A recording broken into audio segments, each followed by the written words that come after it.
Tonight we descend into the dust of southern Iraq, where the ground still remembers cities older than most legends. In the late 19th century, teams working among the ruined mounds of Mesopotamia began lifting small clay tablets from the earth. Some were cracked, some burned hard by ancient fire, and some still carried neat wedge-shaped marks pressed by reed styluses more than 4,000 years ago. Scholars at the British Museum, the University of Pennsylvania, Yale, Oxford, and other major institutions would spend generations reading them slowly, sign by sign, as if listening through a wall. And what they heard was strange. Not merely lists of grain, not only payments, taxes, beer rations, and royal boasts. Hidden among the ordinary records were omens, warnings, divine speeches, flood memories, dream texts, and sentences that seem to look toward disaster before it arrives. You're not entering a world of modern prophecy, bright and theatrical. You're entering something older, quieter, and more unsettling. So, before you get comfortable, take a moment to like the video and subscribe, but only if you genuinely enjoy what I do here. And while the night settles around you, write your location and local time in the comments. Somewhere. Another listener may be hearing this at dawn, or near midnight, or under rain. You find yourself standing at the edge of an ancient mound at sunset. The air is warm, dry, and faintly bitter with the scent of dust. A low wind moves over broken brick. Nothing here looks grand at first. There are no polished palace walls rising above you. No golden gates gleaming in torchlight, only earth, silence, and the uneven shapes of ruins folded into the landscape. Yet beneath your feet, whole worlds have slept. This is the land between the Tigris and Euphrates rivers, where mud could become bread, brick, tablet, temple, and tomb. The Sumerians lived in a country that was never gentle for long. Rivers flooded, canals failed, fields salted, armies marched, and the sky could turn from blue to bronze in a single afternoon. In such a place, the future was not an abstract idea. It was a pressure in the air. You can almost feel it. The people who lived here watched everything. They watched birds crossing the sky. They watched oil floating on water. They watched smoke twist from incense. They watched malformed births, sudden eclipses, strange dreams, and the movement of planets. To them, the world did not sit silently around humanity. It spoke, if someone knew how to listen. This is one mainstream historical fact that records confirm with remarkable force. Thousands of Mesopotamian tablets preserve practical administration, literature, ritual, astronomy, mathematics, law, medicine, and divination. Excavations at sites such as Nippur, Uruk, Ur, and Nineveh revealed that Mesopotamian scribes created one of the most durable writing traditions in human history. Research associated with the University of Pennsylvania Museum, the British Museum, Yale collections, and Oxford scholarship has helped show how deeply writing shaped this civilization's memory. The clay tablet was not just a document. It was a small piece of captured time. Imagine holding one in your hand. It is heavier than expected. Its surface is cool at first, then slowly warmed by your skin. The marks are not letters in the way you know letters. They are impressions, angles, and little shadows. Each wedge is a decision made by a human hand, pressed while the clay was soft, before being dried under the same sun that glared down on canals and temple towers. A strange intimacy survives there. Some tablets are painfully ordinary. They record sheep, barley, labourers, jars, fields, and deliveries. Ancient bureaucracy, it seems, was alive and well, which is comforting in the worst possible way. Humanity invented writing, and almost immediately used it to complain about supplies. One famous Mesopotamian tablet even preserves a customer complaint about copper quality. So yes, civilization became ancient, sacred, and deeply annoyed quite early. But other tablets carry a different weight. They speak of gods setting destinies. They describe cities chosen, judged, abandoned, or restored. They describe omens that warn kings of rebellion, famine, plague, flood, or defeat. These texts do not read like simple fortune-telling. They feel more like an attempt to map anxiety itself. The scribes are not merely asking what will happen. They are asking whether history has a pattern. That question still follows you. As evening darkens over the plain, you begin to sense why prophecy mattered here. Mesopotamia was not a land of isolated villages drifting peacefully through time. It was a world of crowded city-states, rival temples, ambitious rulers, irrigation systems, and fragile abundance. A broken canal could starve a district. A failed harvest could anger a city. A defeated king could vanish from memory, unless a scribe preserved his name in clay. In such a world, warning became power. The one who read the omen could advise the king. The one who interpreted the dream could change a ritual. The one who knew the old story could say, softly, that this had happened before. Perhaps that is the first hidden truth in these tablets. Prophecy was not always about predicting distant centuries. Often, it was about surviving next season. The future had mud on its feet.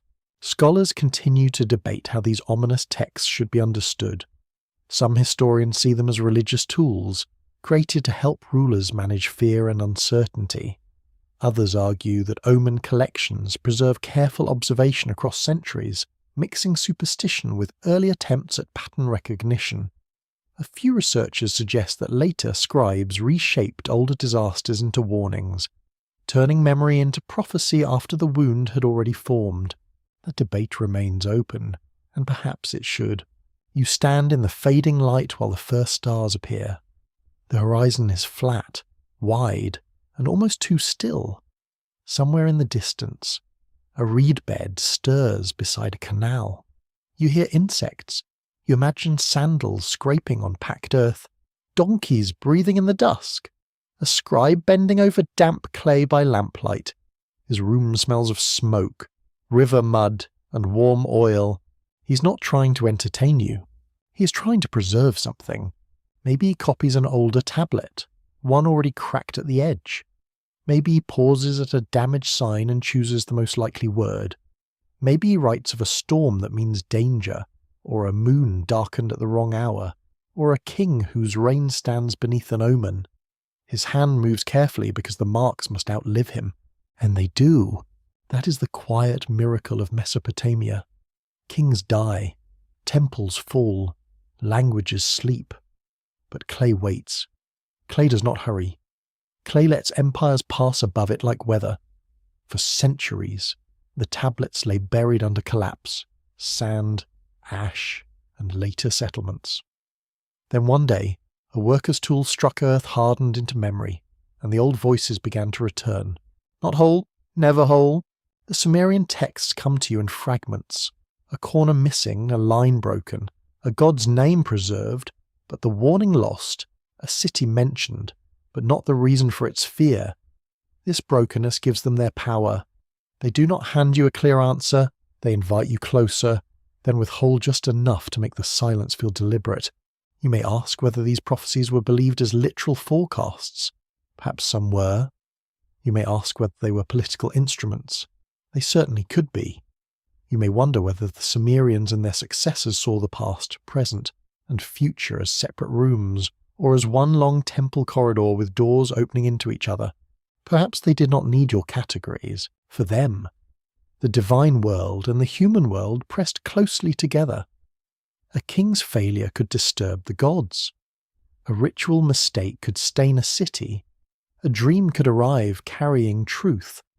A flood could be both natural disaster and divine decision. This was not a childish worldview. It was a serious response to a dangerous world, made by people who understood that survival depended on noticing signs. The tablets beneath the desert do not shout. They murmur. They tell you that ancient Mesopotamia was not merely the birthplace of writing, cities, and kingship. It was also one of the first great laboratories of human uncertainty. Here, people learned to ask whether events had meaning beyond themselves. Here, disaster was recorded, interpreted, ritualized, and remembered.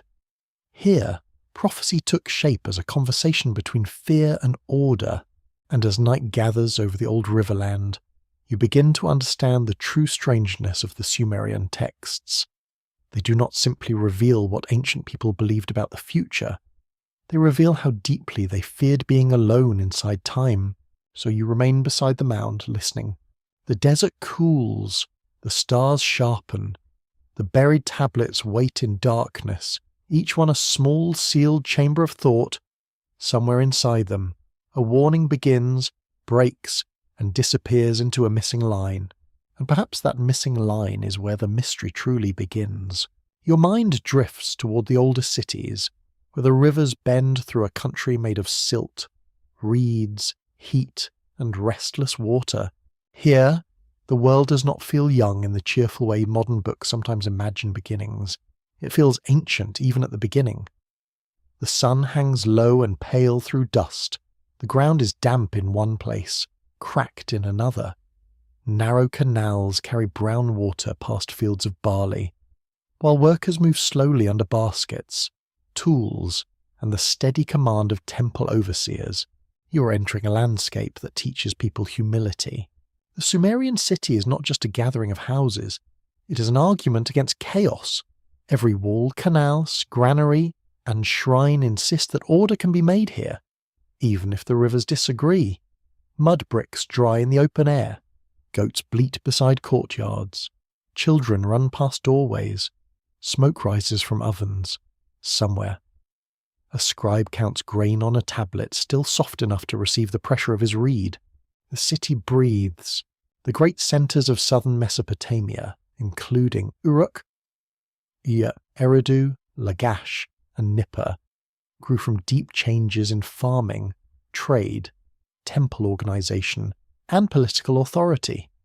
Archaeologists connected with the University of Pennsylvania, Chicago's Oriental Institute, Oxford, and other major research centres have shown that by the 4th and 3rd millennia BC, southern Mesopotamia held some of the earliest known urban societies. These cities were not primitive sketches of civilization. They were complex, busy, and demanding places. You feel that demand in the air. The temple rises above the settlement like a hill made by human intention. Its walls are layered with plaster, dust, and older repairs. At its base, people bring offerings, report obligations, and wait for instructions. The gods are not distant decorations here. They are landlords, patrons, judges, and unseen owners of the city's heart. The temple economy gathers food, labour, wool, animals, and authority into one sacred machine. It is strangely practical. In Mesopotamia, holiness often arrives holding a ledger. The gods receive offerings, but they also require storage rooms, kitchens, fields, workers, and administrators. You might smile at the thought of divine bureaucracy, yet it suited the world perfectly. A god could be worshipped with hymns, yes, but also with excellent accounting. Even the sacred needed someone to check the barley jars. The first prophecies of this world grow out of that structure. When a city depends on canals, harvests, labour gangs, temple favour, and royal strength, every disturbance feels meaningful. A late flood is not merely inconvenient, it may be a warning. A damaged statue is not merely broken stone, it may reveal divine displeasure. A strange birth among livestock may trouble the palace because kingship itself is believed to stand beneath forces larger than any man.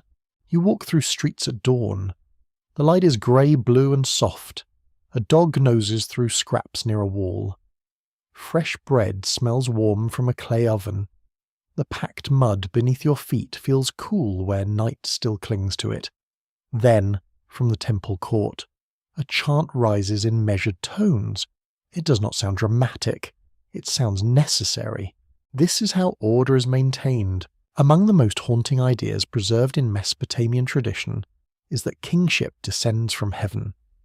The phrase appears in the Sumerian king list, a composition copied in later periods, but drawing on older traditions about rule, cities, and legitimacy. It names cities where kingship was held, then says it moved when catastrophe or divine judgment intervened. It gives history a rhythm, almost a pulse. Rule comes down, rule moves on. For a listener in the quiet of night, that idea has a peculiar weight. It suggests that human government is not invented only by ambitious men around a fire. It arrives as a sacred burden. It belongs to cities for a time, then leaves them. No wall can keep it forever. No king can own it completely. The city holds power like water in cupped hands. Scholars still argue about how to read this tradition. Some treat it as political theology, a way to explain why one dynasty deserved power over another. Others see it as memory shaped by myth, preserving real shifts among early city-states beneath impossible reign lengths and divine language. A more cautious view suggests that the list reveals less about literal history and more about how Mesopotamians imagined order after repeated collapse. The debate remains unresolved. You do not need to choose too quickly. The tablets themselves rarely offer that comfort. They place hard facts beside sacred claims, ordinary names beside impossible numbers, familiar cities beside pre-flood kings. Their world does not divide neatly into history and myth. It lets both stand together, as if truth may have more than one doorway. Now you approach Eridu. In later Mesopotamian imagination, Eridu was among the most ancient and sacred cities. It was associated with deep waters, wisdom, beginnings, and the god Enki, whose presence often carries a sense of cleverness and hidden knowledge. Archaeological layers at the site show long occupation and temple rebuilding, one sanctuary rising upon the remains of another. The place seems to remember itself vertically, like a stack of prayers in mud brick. You see the shrine in your mind, low at first, then rebuilt, enlarged, and remade across generations. Each rebuilding says the same thing without words. The city endures because the god remains. Yet each rebuilding also admits another truth. Nothing endures without repair. There is a quirky old thread in later tradition that gives Eridu a nearly impossible age. Some ancient accounts place it among cities before a great flood, as though civilization began not with a single morning, but with a forgotten era already heavy with kings, gods, and warnings. This is not evidence in the modern sense. It is more like a fossil of imagination, pressed into literature. Still, it lingers. You pass from Eridu to Uruk, and the scale changes. Uruk is larger, louder, more crowded in memory. Its monumental buildings, beveled rim bowls, administrative tablets, and dense urban remains have made it central to discussions of early city life. Here, mass labour becomes visible. Here, writing begins to step out of accounting and toward memory. Here, the human hand learns to organise the world by pressing signs into clay. A city like this does not merely exist, consumes attention. Every morning requires coordination. Water must move. Food must arrive. Workers must be assigned. Rituals must be performed. Disputes must be settled. Animals must be counted. Bricks must be shaped. The city is a living creature with a temple for a heart and canals for veins. When that creature trembles, prophets, priests, and diviners listen. Perhaps this is why Mesopotamian prophecy feels so rooted in place. It does not float above the clouds. It smells of mud, wool, smoke, and stored grain. It belongs to rooms where scribes sit cross-legged beside lamps. It belongs to courtyards where officials worry over reports. It belongs to farmers watching the river with the quiet suspicion of people who know water too well. A flood is never only water here. A drought is never only weather. A failed harvest is never only bad luck. In a city whose life depends on the favour of divine and natural forces, disaster asks to be interpreted. The human mind, being wonderfully stubborn, begins connecting events. It remembers what happened when Venus appeared strangely bright. It remembers what followed an eclipse. It remembers the year the river broke the levee.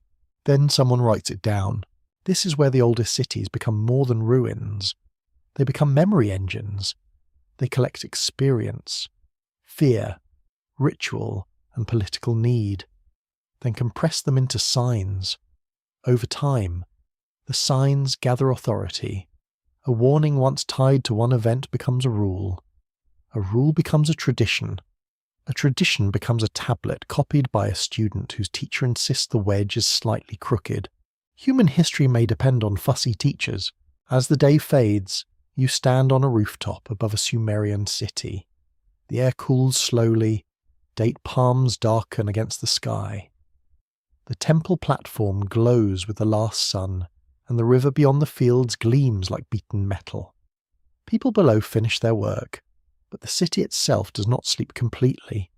Guards move near gates, priests prepare offerings.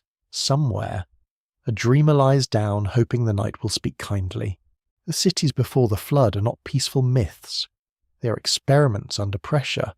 They rise from mud and discipline, from ambition and prayer, from hunger and calculation.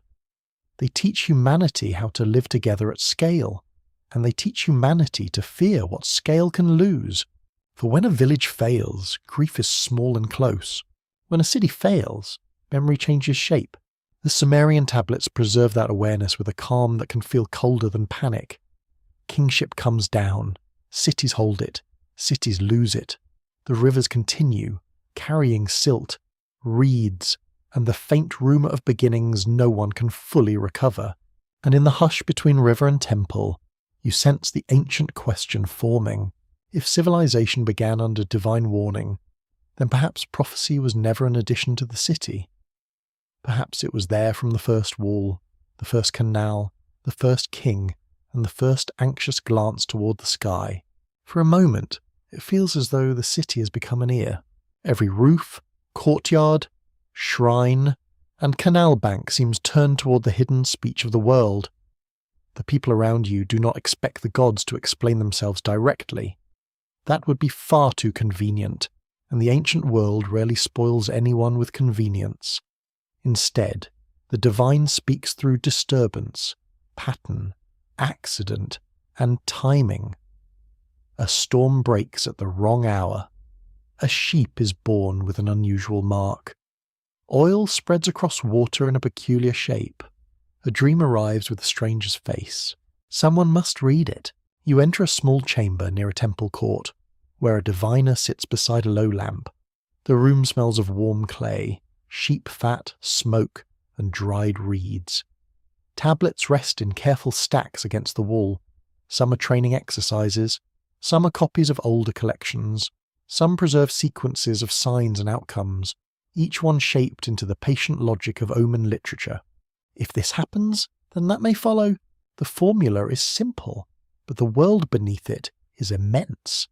Mesopotamian diviners gathered signs from the heavens, from animals, from human bodies, from dreams, from weather, and from ritual objects.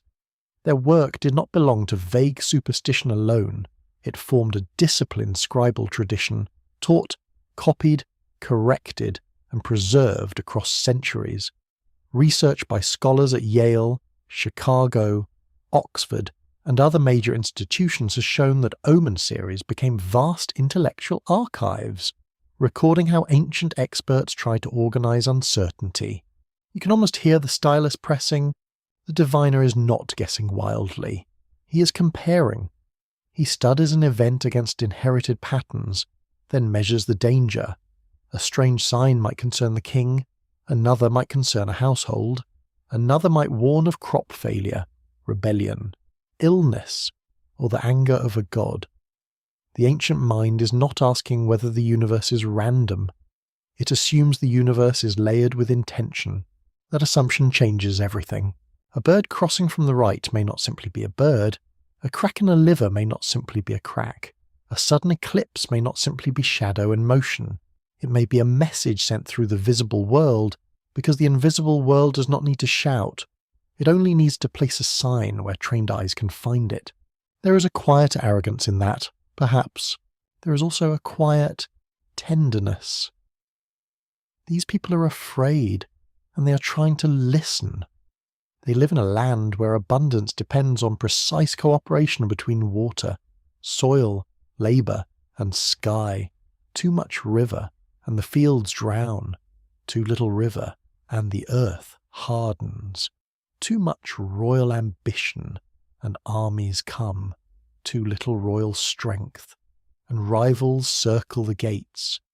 In such a place, signs become emotional shelter. You step outside into late afternoon heat. The walls shine pale with dust. A fly circles a jar of dates. Far away, thunder mutters beyond the plain. Though no rain has reached the city, workers look up. A priest looks up. Even the animals seem to pause. No one yet knows whether the storm will pass, break, or become a story. This is how an omen begins. One mainstream fact is especially important here. Mesopotamian omen texts include large collections later known from Akkadian scholarly tradition, including celestial omens, birth omens, medical omens, and liver divination texts. Their roots reach back into the deep scribal habits of southern Mesopotamia, where Sumerian and Akkadian traditions mingled over time. Prestigious museum collections in London, Philadelphia, and New Haven preserve tablets showing how seriously these signs were recorded. The sky received particular attention. At night, when the heat loosens its grip and the city falls into a darker rhythm, specialists watch the heavens. The moon's shape matters. The planet Venus matters. The colour of a halo, the timing of an eclipse, the position of a star, all may carry consequence. This is not astronomy as you understand it now, separated from politics and ritual. This is sky knowledge braided with royal fear.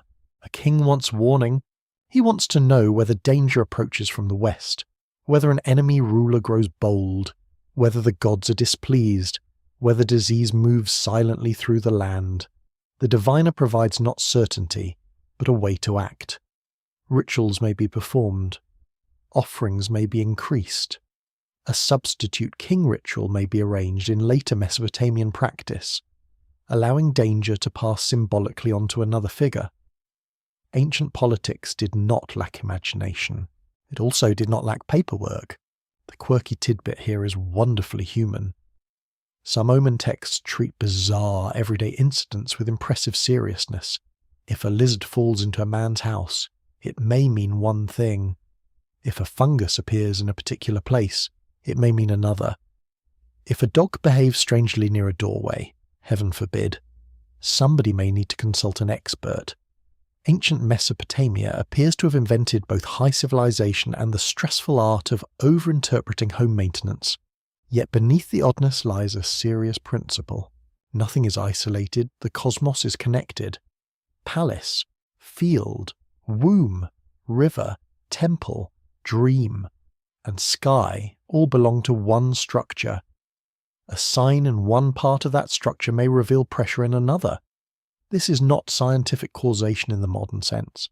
It is symbolic causation, and it binds society together through shared anxiety.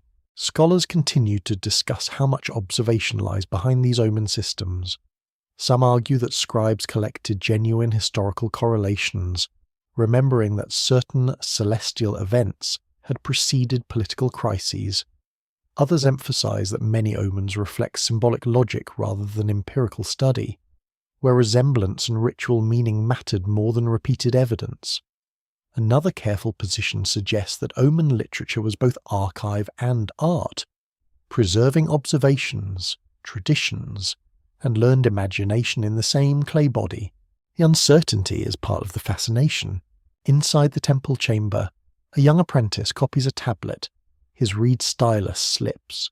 His teacher frowns, because a misplaced wedge can turn sense into nonsense. The apprentice scrapes the clay smooth and tries again. You feel the patience required. Prophecy here is not thunder from a mountain. It is handwriting practice in dim light. That makes it stranger, not less strange. The divine voice enters the world through procedures. Clay must be prepared. Signs must be memorized. Animals must be inspected. Stars must be watched. Reports must be written. The gods may send the message. but human systems must receive it. A prophecy without scribes is only a moment lost in wind. The storm finally reaches the city. Rain strikes the roofs with sudden softness. Dust darkens. The scent rising from the ground is sharp, mineral, and alive. People step under awnings.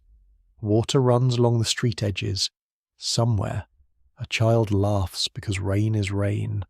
Somewhere else, an official is already wondering what it means. Perhaps both are correct. You linger near the doorway while the diviner listens to thunder. He does not look frightened. He looks attentive. That may be more unsettling. Fear makes noise, but attention becomes deep and still. He waits for the sky to finish speaking before he begins to decide whether the city has heard a blessing, a warning, or nothing at all. In this world, prophecy is not a single prediction standing alone. It is a habit of interpretation. It trains the eye to search for hidden order. It trains the ruler to fear consequences. It trains ordinary people to imagine themselves watched by powers older than brick and broader than the river plain. And slowly, as the rain passes, the city returns to its work. The oven smoke rises again. The animals shake water from their backs. The temple stones cool in the evening air. A new tablet is set beside the lamp, ready to receive the shape of what has happened. The gods have spoken, perhaps. Or perhaps humans have listened so intensely that the world could not remain silent. In your ears, the rain becomes river water, and the river becomes a memory older than the city. You are standing near the edge of a reed marsh before sunrise. The world is grey, damp and breathing softly. Mist clings to the water. Birds stir somewhere beyond sight. The mud yields beneath your feet with a slow, sucking sound, as if the earth itself is reluctant to let anything go. In the distance, the low roofs of a settlement wait under a pale sky. This is where warning becomes intimate, not a sign written across the heavens, not a public omen declared in a court, not a strange birth carried before officials with worried faces. This time the warning comes like a secret. It moves through wall, dream, water, and whisper. It reaches one person, and through him, perhaps, a fragment of life survives. The story appears in different Mesopotamian forms.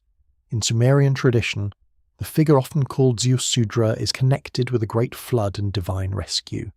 In later Akkadian versions, similar themes appear in the stories of Atrahasis and Utnapishtim.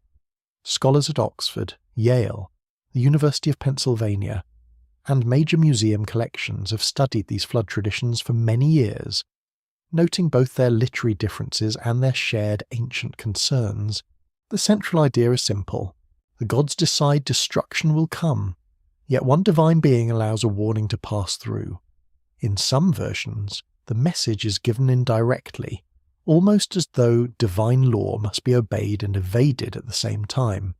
A wall may be addressed, a reed hut may hear, a man may understand what was not quite spoken to him. It is prophecy as loophole, which feels very Mesopotamian indeed. Even heaven seems to require careful wording. You feel the strangeness of that moment. Imagine being told that the world you know is about to drown, not in a loud vision of fire and splendour, but in instructions. Tear down a house, build a boat, bring living creatures. Prepare for waters that will erase the ordinary shape of your life. The warning is terrifying because it is practical. There is no time for philosophy. The air smells of wet reeds and fish. Clay jars sit stacked near a doorway. A woman grinds grain by rhythm and touch. Men repair nets with tired fingers. Children chase each other past sleeping dogs. Nothing in the settlement looks like an ending. That is the cruelty of prophecy. It often arrives while bread is still warm, while sandals still dry near the threshold, while someone is thinking only of the day's work. You watch the chosen man listen. He's not a warrior in bronze glory. He's not a conqueror standing over fallen enemies. He's a human being receiving knowledge too heavy for one body. His hands know wood, pitch, rope, measure, and weight. His mind must hold something worse. Everyone else moves inside ordinary time. While he has been pushed into disaster early, the warning changes him before the flood does. One mainstream historical fact anchors this story in clay. Flood narratives are preserved in Mesopotamian literary tablets, including fragments of the Sumerian flood story and later Akkadian compositions. The famous flood account in the Epic of Gilgamesh was identified among tablets from the library of Ashurbanipal, and its discovery in the 19th century shocked many readers because it showed that ancient Near Eastern flood traditions were older and more complex than some had imagined. Academic study continues to compare these texts carefully. The Sumerian version is fragmentary. That brokenness matters. The tablet does not give you the comfort of a complete film. It gives you flashes, a decision among gods, a pious king, a warning, a flood, a rescue, a sacrifice after the waters withdraw. Gaps open between scenes, and into those gaps your imagination pours like dark water. You do not know every word, and the missing words become part of the experience. It feels like listening through rain. The quirky tidbit is that Mesopotamian flood heroes sometimes survive not because humans are mighty, but because the divine world cannot agree with itself. The gods may plan catastrophe, yet one god may dislike the plan, pity humanity, or protect a favourite servant. The result is an ancient theological argument disguised as a boat story. Even the gods, it seems, held difficult committee meetings. That detail is oddly comforting. It means the divine world was not imagined as simple machinery. It had tension, personality, disagreement, and mercy hidden inside procedure. The prophecy of the flood is born from conflict among powers. Destruction is decreed, but compassion leaks through. The wall hears, the man listens, the boat rises. Still, you should not soften the story too much. Floods in Mesopotamia were real dangers. The rivers could nourish and threaten in the same season. Sudden inundation could destroy houses, fields, animals, stores, and families. Archaeologists have found flood deposits at some ancient sites. Though these do not represent one universal flood across all Mesopotamia, they do show that catastrophic local flooding could leave deep marks on settlement and memory. A scholarly debate remains open around this point. Some researchers connect flood myths to traumatic memories of real river disasters, preserved and enlarged through generations. Others argue that the flood is primarily a theological and literary symbol, expressing divine judgment, renewal, and the fragility of human order. A third view allows both possibilities, suggesting that lived environmental danger and sacred imagination may have shaped each other over centuries. The marsh is quiet as you consider this. A heron lifts slowly from the water, wings beating with solemn patience. The sky has brightened, but clouds gather low in the west. The chosen man measures planks. He hears ordinary questions from neighbours. Why this shape? Why so much pitch? Why the urgency? Ancient stories often leave these social details to silence, but you can feel them pressing against the edges. How do you explain a private prophecy? You cannot simply point to the future and say, Saul, there it is. The future has not arrived. It has no body yet. It cannot be touched, weighed, or shown to skeptics at the gate. So the warned man works under suspicion. He obeys what only he has heard, and obedience makes him look foolish until disaster proves him wise. That is a lonely kind of wisdom. The first drops begin to fall. They strike the marsh water in small dark circles. The smell changes. Wet clay grows sharper. Reeds tremble. The river does not yet roar, but something in its surface seems restless. People glance at the sky and return to their tasks, because rain is common, and life cannot pause for every cloud. Prophecy depends on that blindness. Not stupidity, not weakness, simply the ordinary mercy of not knowing. Most people must live as though tomorrow will resemble today, because the mind cannot survive constant catastrophe. The flood story understands this deeply. It does not mock those who fail to prepare. It shows how impossible preparation would seem before the warning becomes visible.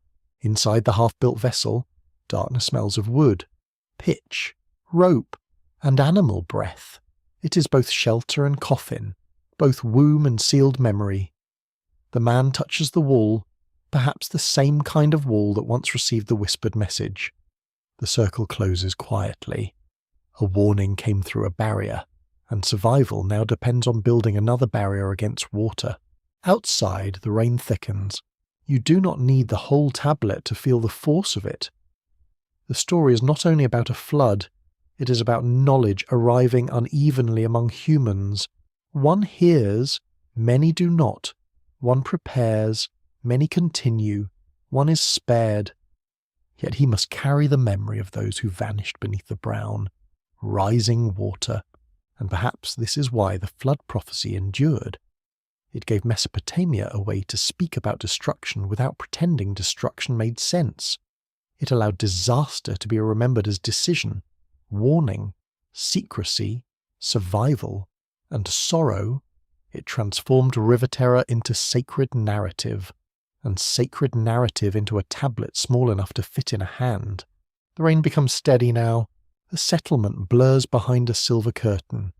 The reeds bend, then rise, then bend again. Somewhere beyond the mist, a god has spoken carefully enough not to be accused of speaking. Somewhere, a man has understood. Somewhere, the future gathers itself in the sound of water against wood. And the oldest warning in the world does not cry out. It whispers and waits to be believed. The torchlight trembles against clay walls, and kingship begins to look less like power than weather. You enter a scribal room where a tablet lies on a reed mat, its surface crowded with names. Some names feel solid enough to touch.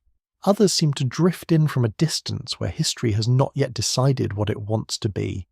Cities rise one after another in the lines: Eridu, Bad Tibera, Larak, Sippar, Shurapak. Then the great flood comes, and the pattern begins again. The list is calm. That is what makes it unsettling. It does not shout that the world has been broken.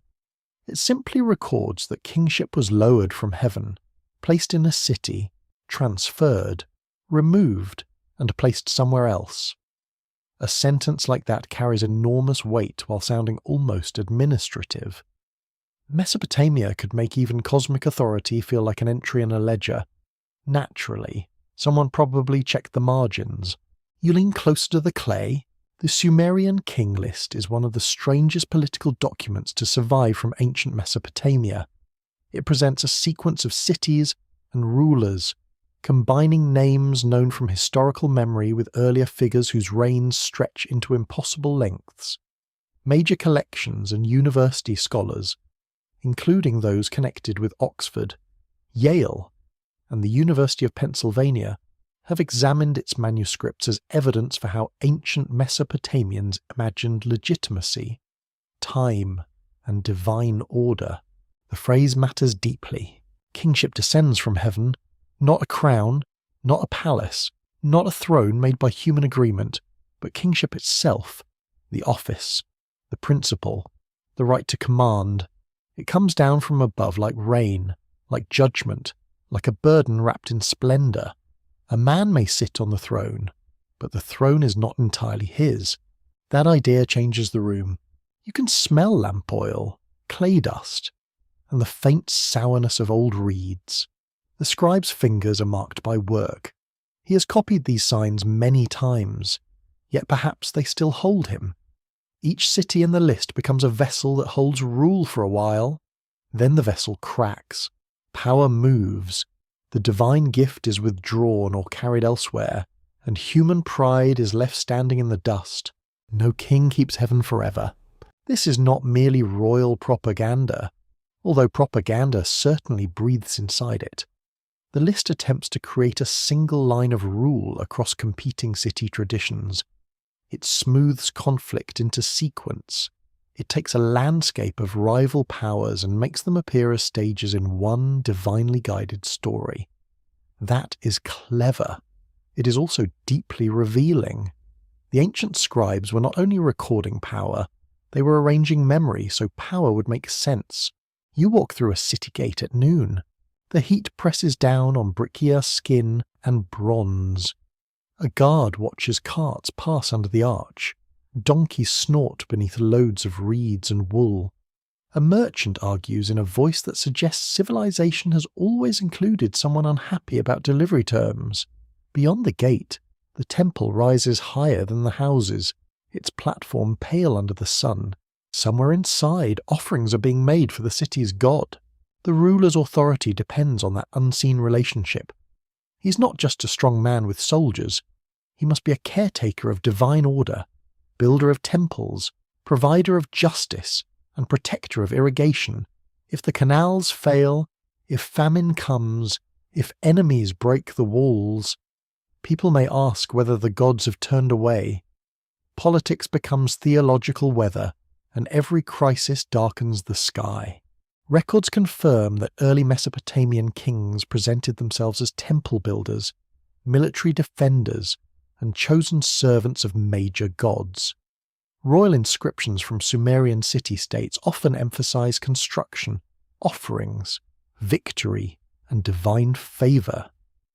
Archaeological work at sites like Lagash and Nippur shows how closely rulership, temple life, labour organisation, and monument building were connected in the 3rd millennium BC. The king stands between worlds. That sounds grand, but it is also dangerous. If he succeeds, his success proves favour. If he fails, failure may look like divine rejection. A bad harvest may become an accusation. A defeat may become a verdict. A rebellion may become more than politics, and it may suggest that kingship, that heavenly thing, has begun to loosen from his hands. Now the prophecy becomes structural. The king list does not simply say that one ruler follows another. It suggests a cycle in which authority descends, settles, flourishes, collapses, and relocates. That cycle becomes a quiet warning to every throne. The city that holds kingship today may lose it tomorrow. The ruler praised by singers may become a name buried under later clay. Power has a deadline. A quirky thread in the tradition lies in the astonishing reign lengths of the earliest kings. Some are said to rule for tens of thousands of years, which is either a sign of divine time, symbolic number play, legendary exaggeration, or the most exhausting administrative career ever imagined. Imagine attending court meetings for 28,000 years. Even immortality would start checking the door, yet the number should not be dismissed too quickly. Ancient numbers often carry meaning beyond measurement. They can express grandeur, distance, sacred proportion, or a world operating under different conditions. When the king list gives early rulers vast reigns, it may be telling you that they belong to another age, a time before ordinary history settled into human scale. The impossible number becomes a curtain between you and the first world. Scholars debate the list with care. Some interpret it as an ideological text designed to support later claims of unified kingship, especially by making scattered dynasties appear sequential. Others treat it as a literary preservation of older political memories, distorted but not meaningless. Another view sees it as a meditation on order itself, where myth and history cooperate to explain why power moves from city to city. The tablet refuses to become one thing. It is history, but not simple history. It is myth, but not empty myth. It is propaganda, but not only propaganda. It is a map of memory drawn by people who lived among ruins of their own past. They knew cities could fall. They knew temples could be rebuilt over rubble. They knew the strongest ruler would eventually become a name requiring explanation. You feel a cooler wind as evening approaches. The city's noise softens into separate sounds. A latch clicks. A goat stamps in a courtyard. Somewhere, water pours from a jar into a basin. The ruler's palace still stands, but in your mind it is already layered with dust. The tablet's lesson is not rebellion, it is impermanence. Kingship comes down, but it does not stay still. That is the hidden prophecy inside the list. Every transfer of authority predicts another transfer. Every city named becomes both honoured and warned. To be chosen is not to be safe. To receive kingship is to enter the cycle that eventually carries it away. Even the phrase from heaven does not guarantee permanence. It may instead make loss more frightening, because what descends can also ascend, vanish, or be handed to another. You look again at the names. Some glow with later fame. Some survive only because a scribe copied them. Some may represent rulers whose real deeds are lost beyond recovery. Others may be literary shadows, shaped from the need to imagine a beginning. Together, they form a procession walking out of darkness, crossing clay and disappearing into broken lines. Perhaps that is what ancient kings feared most. Not death alone, not defeat alone, but being removed from the meaningful order of things. A king wants to believe his reign belongs to destiny, not accident. The king list grants that wish, then quietly undermines it. Yes, kingship is sacred. Yes, it descends from heaven, but no, it does not belong to you forever. The torch burns lower. The scribe covers the damp tablet from stray dust. Outside, the city sleeps beneath a sky thick with stars. Somewhere in the palace, a ruler dreams of victory, inheritance, walls, enemies, and sons. Somewhere in the temple, the god remains silent. Somewhere in the archive, the list waits with its patient warning. Kingship has descended, and already, somewhere beyond the horizon, it may be preparing to move. The clay grows stranger as the names stretch beyond the limits of ordinary breath. You sit in the dim glow of a lamp while the old reigns are read aloud, and time begins to loosen. A king rules not for 30 years, not for 60, not even for a length that would make grandchildren into old men, but for thousands upon thousands of years. The numbers rise like towers in fog. They do not ask politely to be believed. They simply stand there, enormous and silent. Your modern mind resists them at once. That resistance is understandable. You live in a world of calendars, documents, photographs, and small arguments about dates. A reign of 28,000 years does not fit comfortably inside such habits. It feels impossible. It feels symbolic. It feels like someone opened the door between history and dream, then forgot to close it. Yet ancient texts often work this way. They do not always separate memory, theology, poetry, and politics into neat containers. The early kings in the Sumerian king list belonged to a world before the Great Flood, a world described with a scale larger than human experience. Their reigns are so long that they seem to mark a different kind of time. Not household time, not harvest time, sacred time, perhaps, or legendary time. The room feels cooler now. A reed mat scratches under your hand. The air smells of lamp smoke and clay. Outside the scribal room, someone leads an animal past the doorway, and its hooves make soft, uneven sounds on packed earth. The ordinary world continues, small and practical, while the tablet speaks of kings whose lives could swallow whole civilizations. A contrast is part of the spell. One mainstream historical fact is clear. The Sumerian king list combines rulers who can be connected to known historical cities, with earlier dynasties whose enormous reign lengths belong to mythic tradition. Scholars at institutions such as Oxford, Yale, the University of Chicago, and the University of Pennsylvania have studied its surviving versions as products of scribal culture, political memory, and royal ideology. The list was copied and adapted, not frozen in one perfect original. That matters. Every copy is an act of interpretation. A scribe does not merely preserve the past, he touches it, he selects signs, follows tradition, corrects mistakes, repeats mysteries, and sometimes inherits numbers he may not fully understand. Imagine copying a reign of 36,000 years. You might pause for a moment. You might blink. Then, being a responsible scribe, you would press the wedges anyway. The tablet has authority. Perhaps the long reigns tell you that these kings are not fully human. Perhaps they are semi-divine, ancestral, or symbolic rulers of a vanished age. Perhaps the numbers encode old accounting systems or ceremonial ideas. Perhaps they are deliberate exaggerations used to express the unimaginable prestige of beginnings. Ancient people knew the difference between a normal lifetime and a ridiculous one. They were not confused children staring at big numbers. They were making meaning.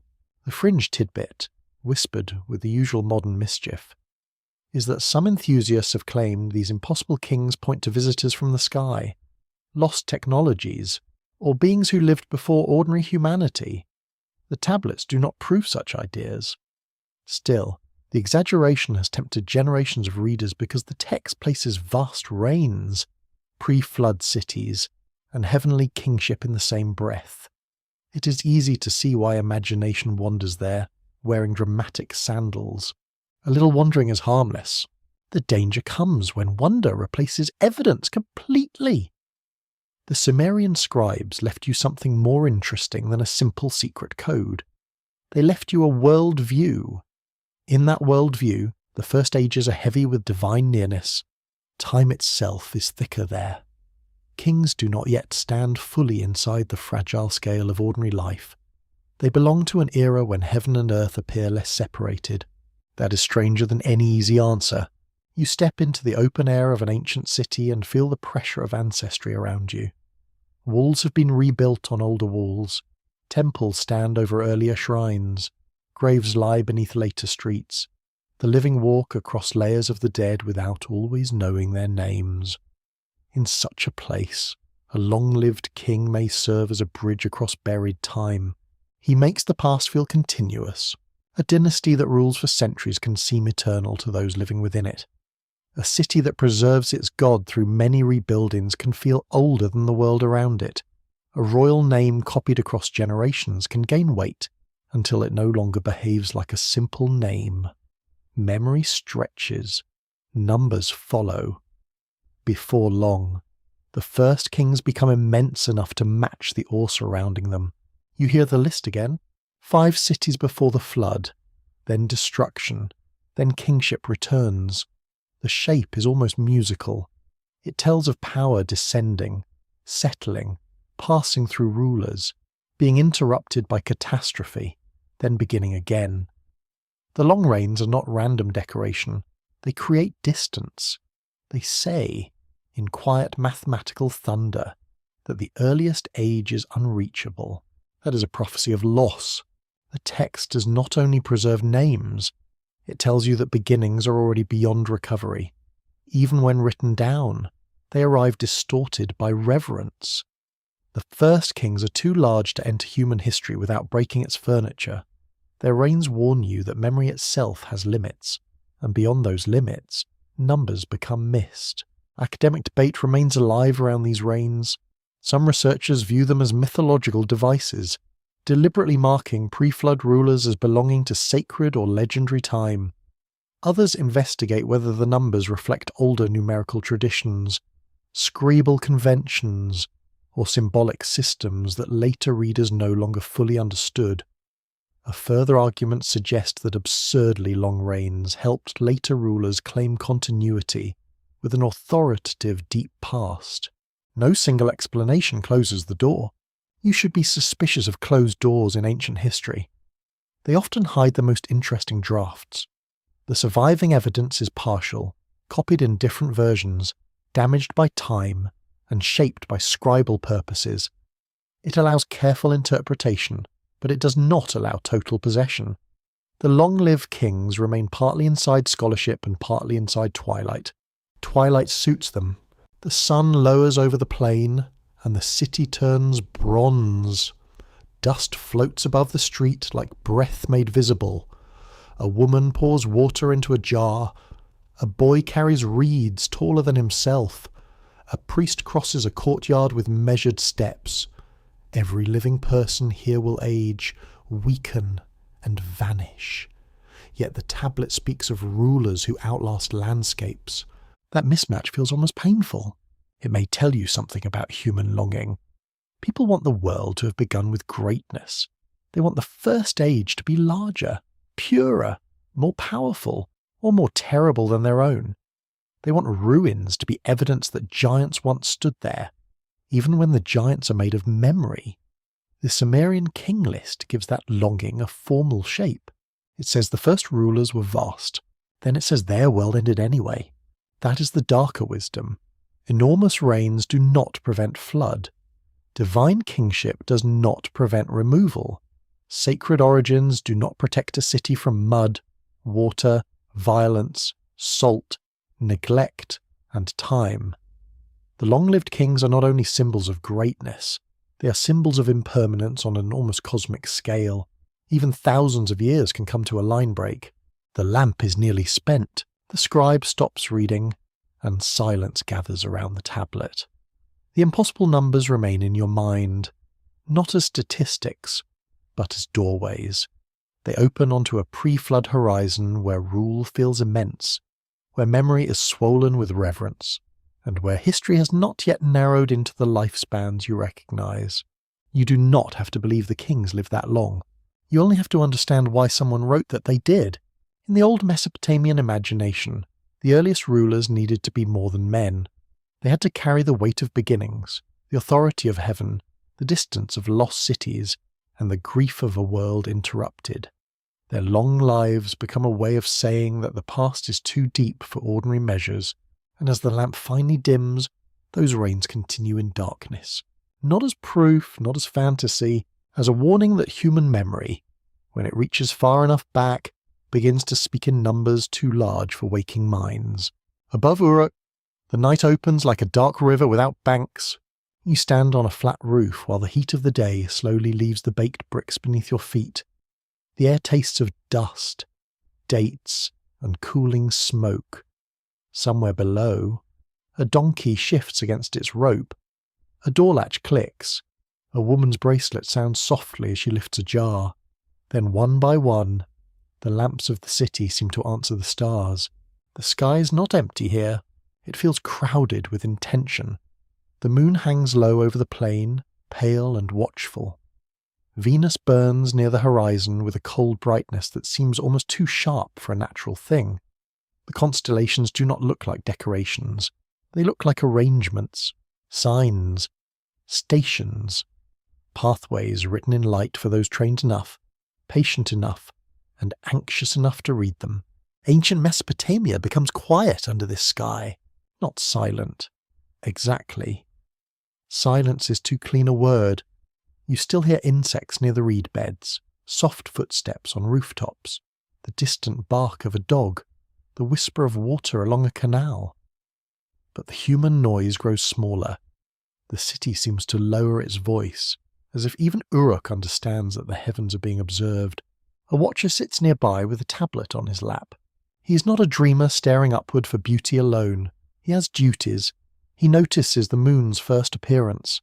He watches the movement of bright planets.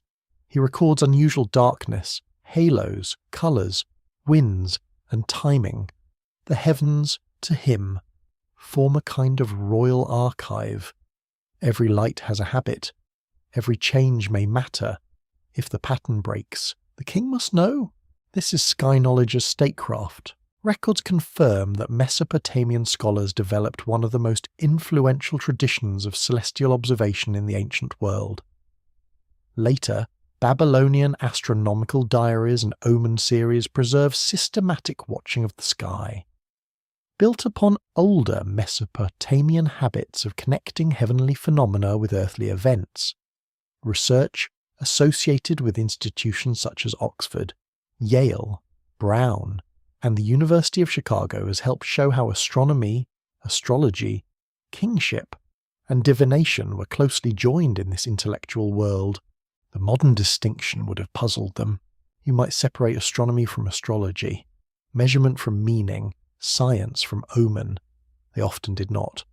The path of a planet could be observed with careful attention, then interpreted as a warning for the land. An eclipse could be described as a celestial event and feared as a message. The sky could be studied with precision, yet still understood as the speaking surface of divine will. That is not simple contradiction. It is a different arrangement of knowledge.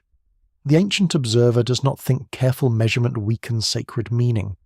He may think it strengthens it. If the gods write in the sky, then exact reading becomes devotion. Sloppiness would be impious. A lazy star watcher is not merely bad at his job, he may be endangering the kingdom, which is a heavy burden for anyone before breakfast. A faint smile almost arrives. There is something wonderfully human about this. Across centuries, people have looked upward and decided the universe must be sending them performance reviews. The Mesopotamians simply made the process elegant, disciplined, and terrifyingly official. The heavens were not vague mood lighting. They were administrative correspondence from the divine realm. You turn toward Uruk's sacred precinct, in the darkness. The great structures are masses of shadow. Their edges seem less built than summoned. Somewhere within that sacred zone, ritual life continues according to rhythms older than any single ruler. The city's goddess, its temples, its festivals, and its political identity all exist under the same sky that diviners scan for danger. Heaven and city mirror each other, or at least people hope they do. A stable sky means a stable world, but the sky is not always stable. The moon darkens. A planet appears where it's not expected. A red glow lingers after sunset. Clouds cover a crucial sign, which must have been deeply irritating to specialists who liked their omens visible. A report must still be made. A king waiting for certainty may receive cautious language instead, and cautious language can be its own kind of warning. You feel the tension in that uncertainty. A celestial omen may not concern a private person at all. It may concern the palace, the army, the harvest, the borders, or the fate of the city. The sky becomes political because the king represents the land. What threatens him may threaten everyone. What warns him may require ritual action, military caution, or humble offerings to powers above. At the edge of the roof, the night breeze touches your face. It carries the scent of river mud, sheep pens, and extinguished cooking fires. Above you, the constellations continue their slow procession. Nothing in their motion seems hurried. Human lives flicker quickly beneath them, but the stars keep returning. That return must have felt reassuring until a deviation suggested that something enormous had shifted beyond human reach. This is where prophecy becomes vertical. Earlier signs may rise from Earth. Animals, water, and bodies. Here, the warning comes from above. Visible to everyone, yet legible to few. A farmer can see the moon darken. A child can point at Venus. But only the trained interpreter claims to know what it means for the king, the city, and the coming season. Knowledge creates hierarchy beneath the stars. The quirky tidbit is that later Mesopotamian celestial omens could be startlingly specific. A particular lunar eclipse might mean danger for one region, relief for another, or trouble for a ruler depending on timing and direction. The universe, according to the scribal imagination, did not merely announce danger. It included footnotes. Ancient heaven was dramatic, but apparently also quite organised. You can hear the scratch of the stylus. The watcher records. His hand moves in small controlled motions. He may not understand the full pattern, but he trusts the tradition that surrounds him.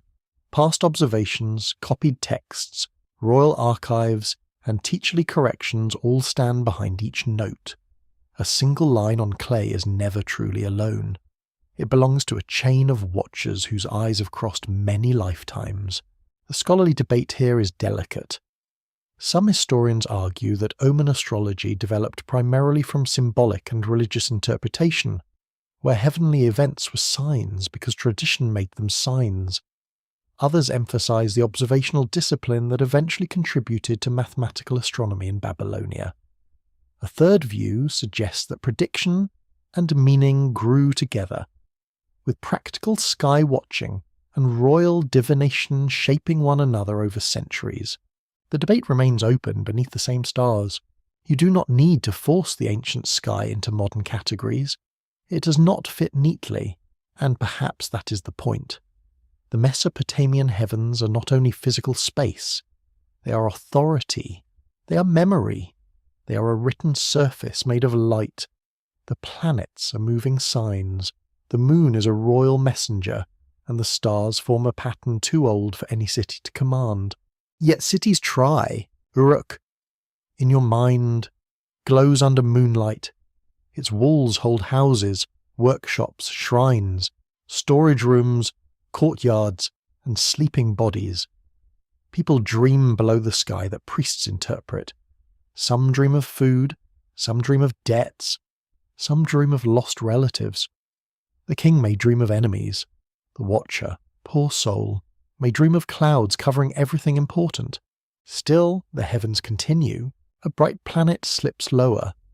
The moon crosses its appointed path. Dawn waits unseen beyond the eastern plain. The watcher's tablet has grown heavier with fresh marks, and the night has become evidence. Nothing dramatic may happen at sunrise. The city may simply wake, grind grain, open gates, count animals, and argue about deliveries. But a warning has already entered the archive. That is how celestial prophecy works in this world. It may not arrive with immediate thunder. It may lie quiet in a report, copied and stored, waiting for later events to make it seem wise. If rebellion breaks out months later, someone may look back at the omen. If the harvest fails, someone may remember the eclipse. The sky speaks, but humans decide when they have understood. Perhaps that is the unsettling part. The stars over Uruk do not change their light for your comfort. They shine over rulers and labourers, over temples and alleys, over scribes and sleeping children. Ancient people watched them because they feared disorder, but also because they sensed order. They believed the world was not mute. They believed the future might cast a shadow upward before descending. The roof cools completely beneath your feet. The city exhales. A final lamp goes out in a nearby house. Above you, the heavens remain bright, remote, and patient. You understand why the Sumerian, later Mesopotamian mind looked there for prophecy. The sky was the one tablet no flood could bury, no enemy could steal, and no king could fully rewrite. It was always there. And tonight, over Uruk, it seems to be reading you back. The temple dark smells of wax smoke, old wool, crushed herbs, and stone cooled by night. You step into a chamber where sleep is not treated as absence, but as a passage. The walls are thick. The doorway is low. A small lamp trembles in a niche, casting shadows that move like slow water across the plaster. Outside, the city continues in faint fragments. A sandal scraping. A jar set down. A guard clearing his throat near the gate. Inside, the dreamer waits. He does not lie down casually, as you might after a long day. He prepares. His body has been washed. Offerings have been made. Words have been spoken with care, because careless words may attract careless meanings. A mat has been laid near the sacred space, and the air carries the bitter scent of plants burned for purification. The dream is being invited, not merely endured. Sleep becomes a ritual. In ancient Mesopotamia, dreams could be treated as messages from gods, spirits, ancestors, or hidden forces moving just beyond waking life. Texts from the wider Mesopotamian tradition preserve dream reports, dream omens, and stories where a dream changes the fate of a ruler. Scholars at Yale, Oxford, Chicago, and other leading institutions have examined these materials as part of a broader culture of divination, ritual, and royal decision-making. The night is not empty here. It is a room with many doors. You watch the dreamer lower himself onto the mat. His breathing slows. The lamp hisses softly. Somewhere nearby, a priest or specialist keeps watch, not with theatrical intensity, but with practical patience. Dreams are fragile evidence. They must be remembered, shaped into words, and interpreted before the daylight scatters them. The future, if it comes, may arrive disguised as a strange animal, a dead relative, a river, a gate, a shining figure, or a broken tool. Dreams rarely respect tidy symbolism. That is part of their power. A waking omen may be inspected by many eyes. A dream belongs first to one person, trapped in the mist of memory. When spoken aloud, it changes. When written down, it changes again. By the time an interpreter explains it, the dream has crossed several thresholds, each one leaving a little dust on its feet. Still, people trusted dreams enough to fear them. Imagine a king waking before dawn with his skin cold under linen. He has seen a god turn away, or he has watched a city wall collapse into black water, or he has stood in a field where no barley grows. He summons experts, because a ruler's private fear can become public danger. In a world where kingship is sacred, even sleep may become political. The palace listens to nightmares. One mainstream historical fact is clear. Mesopotamian literature includes important dream episodes, including royal dreams in texts connected with rulers and heroes. The Epic of Gilgamesh, preserved in later Akkadian versions with older roots, contains dreams that require interpretation and guide the movement of the story. Gudea of Lagash, a historical ruler of the 3rd millennium BC, described a dream revelation in inscriptions connected with temple building. That detail matters. A dream could authorize action. It could tell a ruler to build, restore, purify, sacrifice, or beware. It could make a political project appear divinely requested. If a king says, "I want a temple," that is ambition. If a god appears in a dream and commands a temple, that is much harder to argue with at breakfast. Ancient public relations had excellent incense. The quirky tidbit comes from the elaborate seriousness of dream interpretation. Some traditions treated dream images with almost legal precision. A lion, a river, a bright garment, a shaved head, a falling tooth, or a journey through a gate might all carry possible meanings depending on context. The dream world was wild, but the interpreters tried to give it an index. Humanity has always wanted footnotes for terror. You can understand why. Dreams feel as if they come from you, yet not entirely from you. They use your memories, but they speak with unfamiliar grammar. They show faces you know doing things they never did. They bend time. They raise the dead without apology. To ancient Mesopotamians, such experiences did not need to be dismissed as private confusion. They could be openings. Perhaps the soul had wandered. Perhaps a god had visited. Perhaps the mind, loosened from waking tasks, had brushed against the underside of fate. You do not need to believe every interpretation to feel the seriousness of the question. What is a dream? When the world itself is thought to be alive with messages. It is not a random picture. It is another sign, only softer, darker, and harder to hold. The dreamer shifts on the mat. The lamp burns lower. Shadows lengthen behind the jars. You hear his breath catch once, then settle. In sleep, his face changes.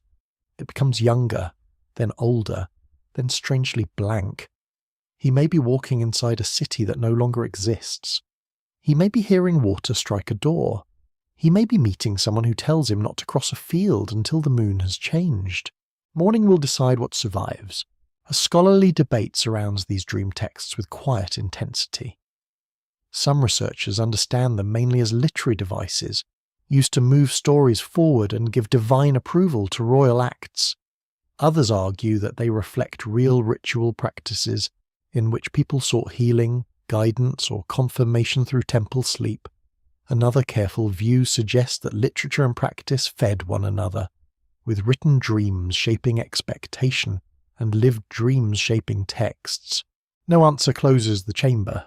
You stay with the uncertainty, because uncertainty belongs here.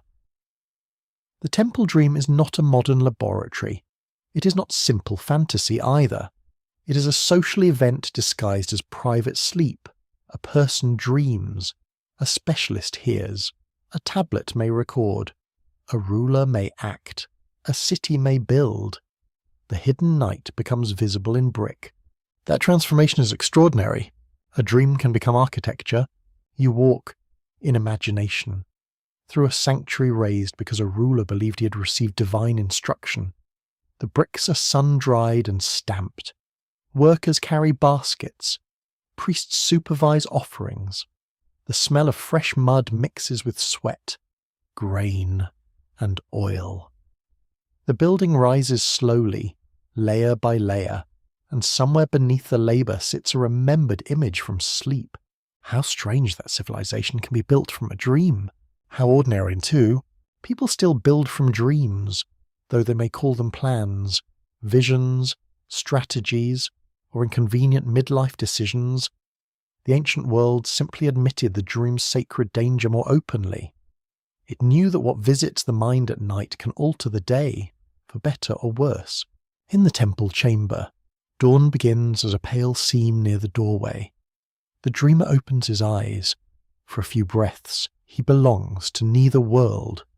He stares at the ceiling as if reading signs there. The watcher leans closer. The first words matter. They must catch the dream before it melts into embarrassment, confusion, or hunger. Tell it exactly. The watcher might say, "The dreamer speaks." Maybe his voice shakes. Maybe he is calm. Maybe he describes a bright figure standing beside flowing water. Maybe he sees a gate closed against him. Maybe he has been given a command that feels impossible. The interpreter listens, not only for images, but for order, direction, feeling, and divine presence. Prophecy in dreams is rarely a single sentence. It is atmosphere turned into meaning. The city outside wakes. Bread warms in ovens. Animals complain. A child cries because morning has arrived too early, which is among the most ancient human complaints. Yet inside the chamber, the night has not fully ended. Its residue remains in the dreamer's voice, in the watcher's questions, in the careful decision to treat one person's vision as a possible fragment of cosmic speech. You leave the temple with the first light touching the walls. The sky is pearl grey above the river plain. Smoke rises straight before the breeze begins. Behind you, the dream is being shaped into interpretation. It may become warning, command, comfort, or nothing certain at all. But it has entered the human world now. It has crossed from darkness into language. That crossing is the mystery. Ancient Mesopotamian dreams reveal a civilization listening not only to storms and stars, but to the hidden theatre behind closed eyes. The future did not always roar from heaven. Sometimes it appeared on a sleeping mat, under a small lamp, in a room smelling of smoke and herbs. And sometimes, when the dream awoke, the city changed. The sound of a sealed oath is softer than you expect. It is not thunder. It is not the roar of armies or the crash of a gate under siege. It may be only a voice in a courtyard, a hand raised before witnesses, a name spoken carefully beside a god's symbol. Yet in ancient Mesopotamia, that small sound could bind a person more tightly than iron. A promise did not vanish after it left the mouth.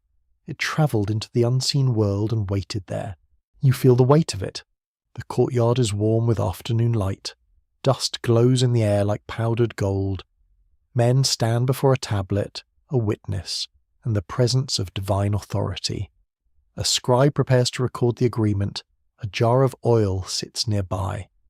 A sheep pulls against its rope, unaware that animals often become unfortunate punctuation in human seriousness.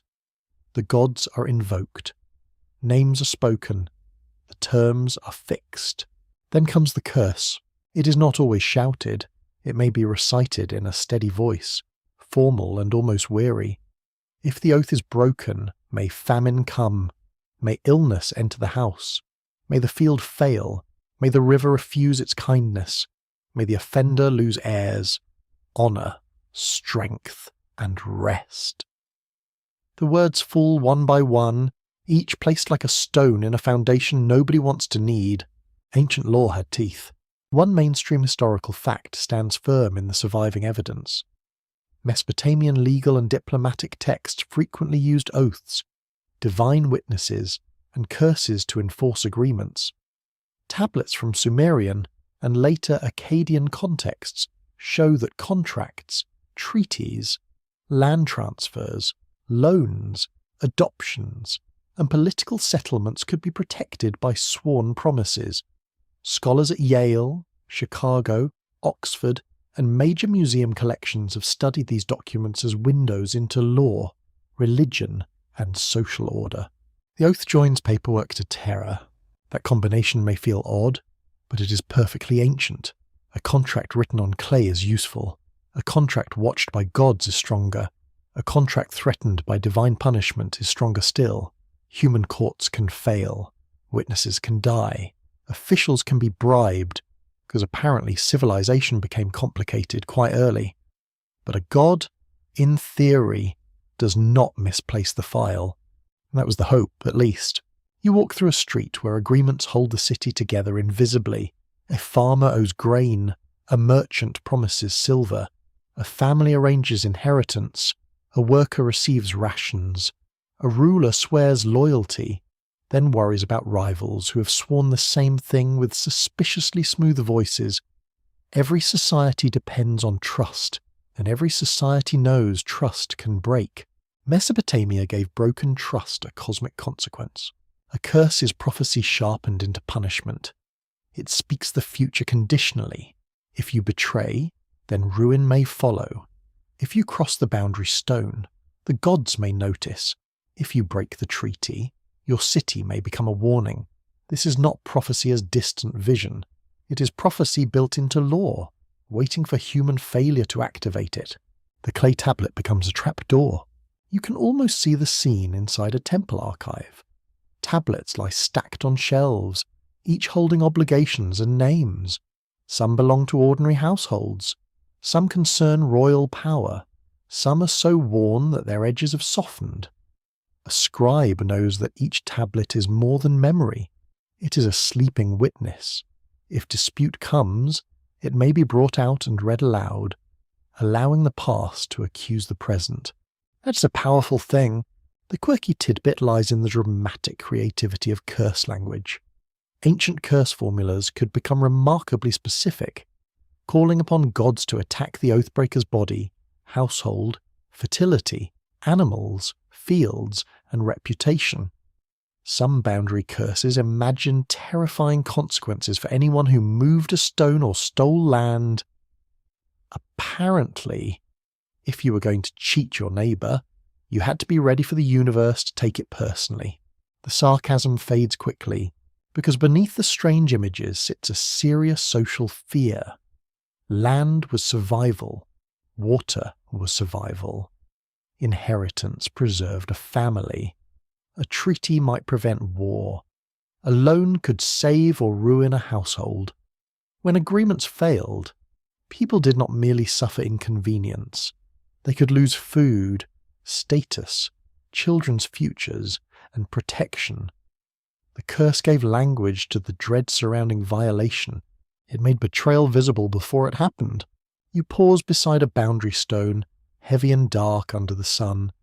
Later Mesopotamian stones, often called kuduru in modern scholarship, carried symbols of gods and records of grants or privileges. Their imagery made landholding sacred and public. Even if not all belong to the Sumerian world directly, they continue an ancient Mesopotamian habit of surrounding property, promise, and authority with divine force. The stone stands quietly. Its silence is not gentle. It says that memory has been fixed here. It says that anyone who disturbs the agreement disturbs more than earth. The boundary is practical, but also moral. To move it is to attack order itself. A field line becomes part of the cosmic architecture, which is inconvenient for dishonest surveyors. You hear sandals behind you. A man approaches the stone, glances around, then stops. He is not a villain in a cloak. He may be hungry. He may be ambitious. He may believe the land should have been his. Ancient wrongdoers were human beings, not stage monsters. He knows the curse. He knows the gods' names. He knows people will talk. Still, temptation stands beside him in the field. This is where prophecy tests a soul. A conditional curse tells him the future, but not his choice. It says what may happen if he violates the line. The future is not fixed yet. It waits for his hand. In that sense, the curse is a moral machine powered by freedom. It does not remove responsibility. It makes responsibility louder. The open scholarly debate is subtle here. Some historians argue that oath curses functioned mainly as religious enforcement, creating fear of supernatural punishment where human courts had limits. Others emphasize their political role, especially in treaties where powerful rulers use divine language to secure loyalty. Another view suggests that curses also performed a literary function, dramatizing order and disorder in memorable verbal patterns. The tablet does not choose one answer, it lets them overlap. The curse is legal, it is religious, it is political, it is psychological, it is poetry with consequences. It binds the nervous system to the archive, making people feel the future pressing against their next decision. Even kings were not free from this pressure. A ruler who swore loyalty to a stronger king might call down disaster upon himself if he rebelled. A city that pledged obedience might imagine the gods as witnesses to its submission. Yet rebellion still happened. Treaties were still broken. Curses did not prevent history from misbehaving. They only ensured that misbehaviour arrived surrounded by dread and explanation. That may be their deepest power. When disaster followed betrayal, people could say the words had worked. When disaster did not follow, people could say punishment waited, or ritual had intervened, or the gods had their own timing. The curse gave meaning to instability. It made political collapse feel less random, and therefore slightly more bearable. You return to the courtyard at dusk. The oath ceremony is over. The tablet has been impressed, perhaps sealed, perhaps stored. The witnesses drift away into ordinary life. Someone laughs near the gate. Someone complains about the heat. The sheep, if lucky, has escaped ceremonial importance. Above the walls, the sky turns copper, then violet. The spoken curse remains. It lingers in the air long after the people stop hearing it. It follows the parties home. It sits beside them at meals.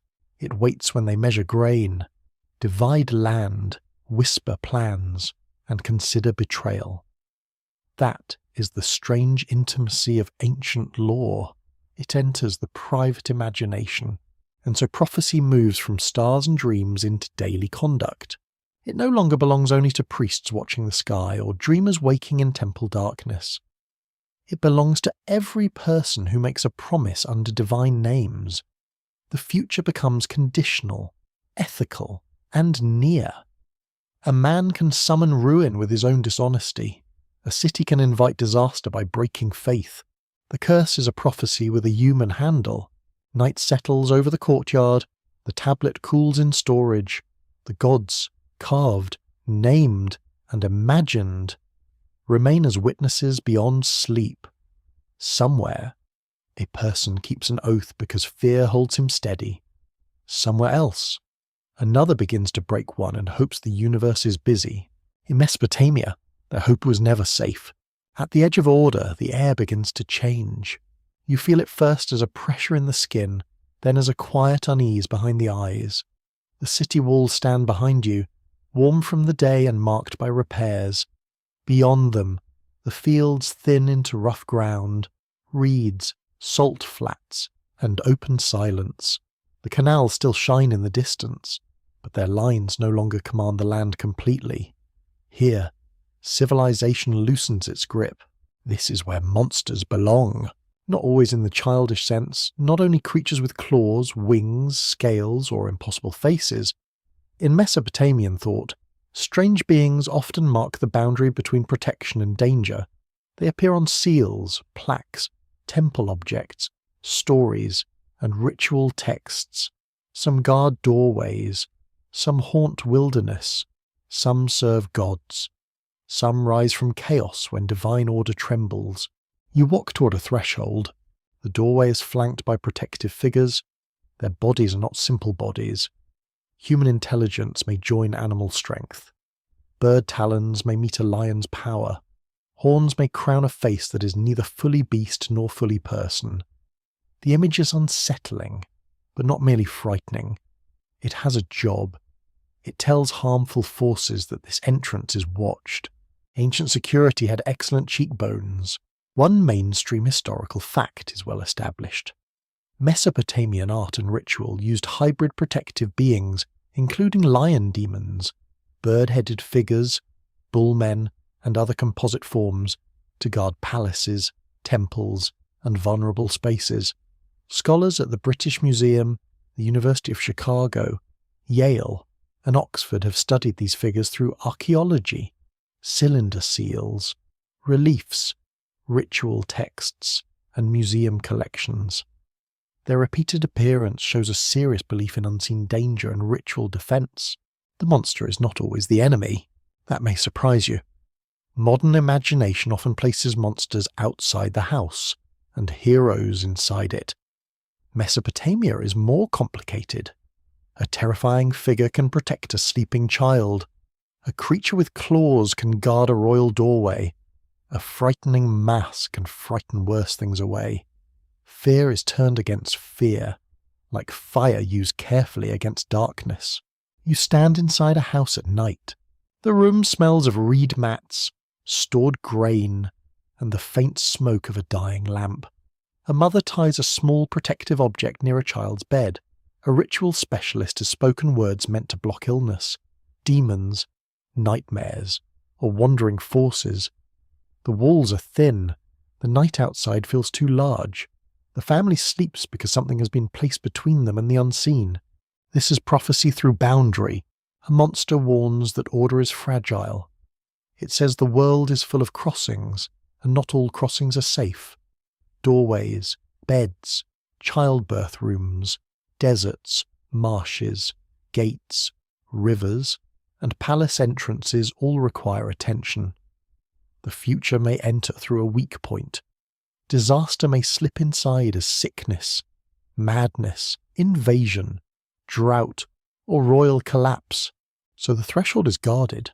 Among the best-known Mesopotamian figures is Pazuzu, a wind demon with a frightening form, often associated with protection against other malevolent forces. His image appears much later than early Sumerian beginnings, yet he belongs to the broader Mesopotamian habit of using one dangerous power against another. He is not a cozy household mascot, unless your taste in decor is bold and slightly cursed. Still, people used his image for protection. That is the quirky tidbit, and it is wonderfully strange. A being feared for destructive winds could also be invoked to repel other dangers, especially the terrifying female demon Lamashtu in later tradition. The ancient world did not always divide good and evil neatly. It often asked a more practical question. Which dangerous thing can keep a worse dangerous thing away? You can feel the logic. The desert wind may be cruel, but a worse fever may be crueler. A grim face near a cradle may be disturbing, but losing the child would be unbearable. A monster at the gate may frighten visitors, but perhaps it also frightens what follows them in the dark. Ancient protection was not gentle, it was urgent. The scholarly debate around these beings remains lively. Some researchers interpret them mainly as apotropaic figures, designed to turn away harm through ritual and image. Others read them as expressions of psychological fear, giving visible bodies to illness, disaster, and social disorder. A further view emphasizes their mythological role, connecting hybrid forms to divine power, cosmic struggle, and the unstable border between nature and culture. All three paths lead into shadow. You step farther from the city, and the cultivated land grows thin. The night wind moves across dry grass. A jackal calls, and the sound seems to hang in the air longer than it should. To ancient ears, the wilderness was not empty. It was populated by forces that did not obey city rhythm. There were no tidy canals here, no measured fields, no temple bells of routine, only open ground and things moving beyond sight. The wild is not evil, but it is not obedient. Mesopotamian order depends on boundaries. City against wilderness, canal against floodplain, field against salt, house against street, temple against impurity, king against chaos. When those boundaries hold, life can continue. When they fail, everything familiar becomes exposed. The monster is the image of that exposure. It shows what waits when categories break. A lion with human intelligence, a bird with a human face, a man with hooves, a god battling a serpent or sea monster. These shapes are not random decoration. They are warnings in visual form. They tell you that the world's pieces can recombine in frightening ways. Human order is temporary, nature is powerful, divine conflict is ancient. The body itself can become a map of instability. On a cylinder seal, a hero grips beasts by the neck. The seal is small enough to hold, yet the scene feels cosmic. A human or divine figure stands between animals, mastering them. When rolled over wet clay, the image repeats, creating a procession of controlled violence. Every repetition says order must be imposed again and again. One victory is not enough. The pattern must be renewed. That is a central Mesopotamian insight. Civilization is maintenance. It is not achieved once. It is repaired daily with bricks, rituals, accounts, oaths, offerings, canals, walls, and stories. Monsters remind people of what happens when maintenance fails. They gather every fear into shape, then place that shape where the eye cannot ignore it. You return toward the gate. The city is glowing with small lamps now. Its walls seem strong from far away, but closer, you see cracks filled with newer mud. You see places where rain has eaten the brick. You see repairs made by hands that trusted tomorrow enough to work. The gate is not eternal. It is only standing. A guardian figure watches from beside the entrance. Its face is calm in the lamplight. Though its form is impossible, it does not look like a creature from a simple nightmare. It looks like a treaty between fear and hope. The people who made it knew danger was real, but they refused to leave the threshold naked. They gave danger a face, then made that face serve the house. The act is strangely beautiful. Prophecy here does not speak in words. It speaks in form. It says, enemies may come, fever may come, nightmares may come, the river may rise, the king may fail, the field may salt, the god may turn away.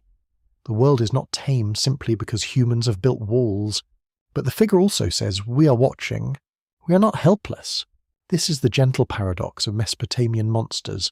They reveal fear, and they resist fear at the same time. They stand at the edge of order because that is where order most needs imagination. A plain wall says little. A hybrid guardian says the unseen has been noticed, named, shaped, and challenged. The wind shifts. Dust moves along the street like a low veil. Inside the houses, people sleep under roofs made from reeds, beams, and faith in repair. At the gate, the guardian remains.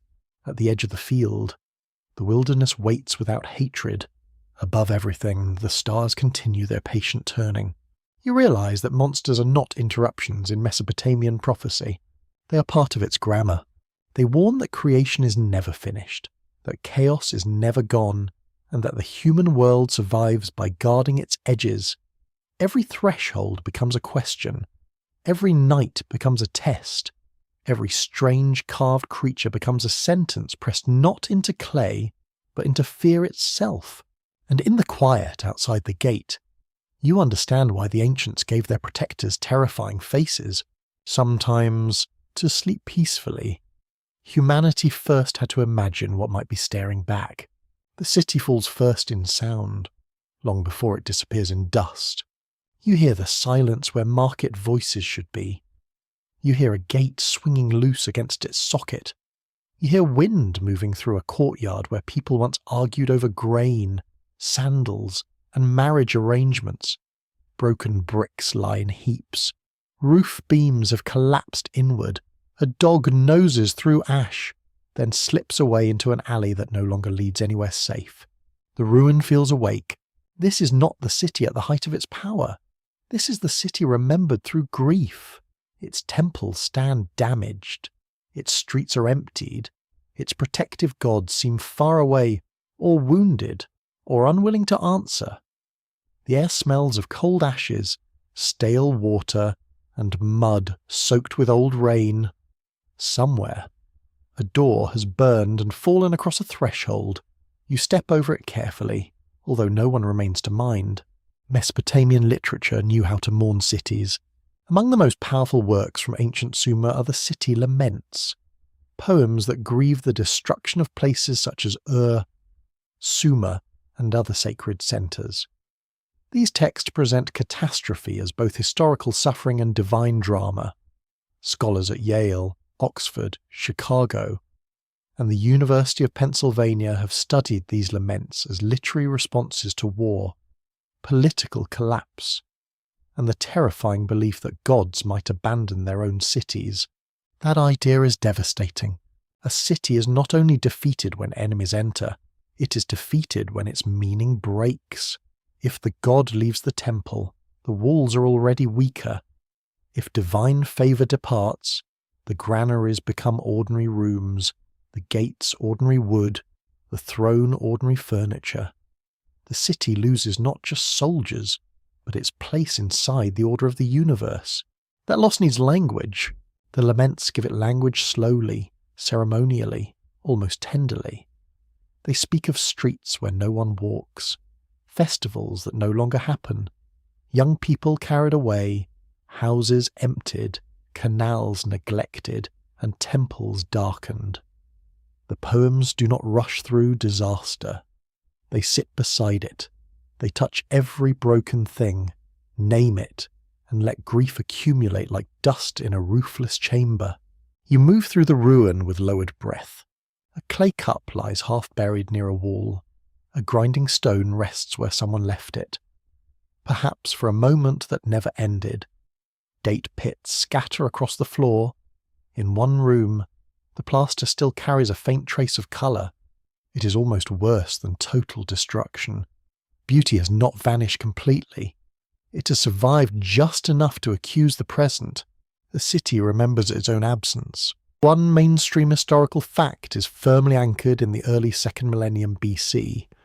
The fall of around the end of the 3rd millennium BC, after the collapse of the 3rd dynasty of left a deep mark on Mesopotamian memory. The lamentation over the destruction of and related compositions transformed political disaster into sacred poetry, showing how scribes interpreted collapse through divine decision, human sorrow, and ritual restoration. The poems are not simple news reports. They do not merely say that soldiers came, walls fell, and power changed hands. They create a cosmic courtroom. The gods decide. Storms gather. The city's goddess weeps. The people suffer. The divine assembly permits destruction. While the poet struggles to make devastation bearable by placing it inside a pattern, that pattern is painful, but it is still a pattern. Even grief wants architecture. The quirky tidbit is that some city laments seem almost to scold the ruined city, with the affection of someone cleaning up after a beloved disaster. They mourn it as a bride, a mother, a house, a temple, and a lost child. Ancient poetry could be emotionally intense, but it also had a talent for making cities sound like difficult relatives. Has fallen, and somehow the family drama is cosmic. The humour fades at the broken gate. You can feel how these laments hover between prophecy and memory. They are written after destruction, or in response to it. Yet they often sound as if disaster had been foreseen. The storm of ruin becomes part of divine intention. The fall becomes the result of decisions made beyond human sight. The poem looks backward and discovers warning there, as though history has always been whispering its own ending. This is prophecy after the wound. It may sound like a contradiction, but it is deeply human. After catastrophe, people search the past for signs. They remember ignored omens, failed rituals, arrogant rulers, unlucky eclipses, strange births, and dreams no one understood.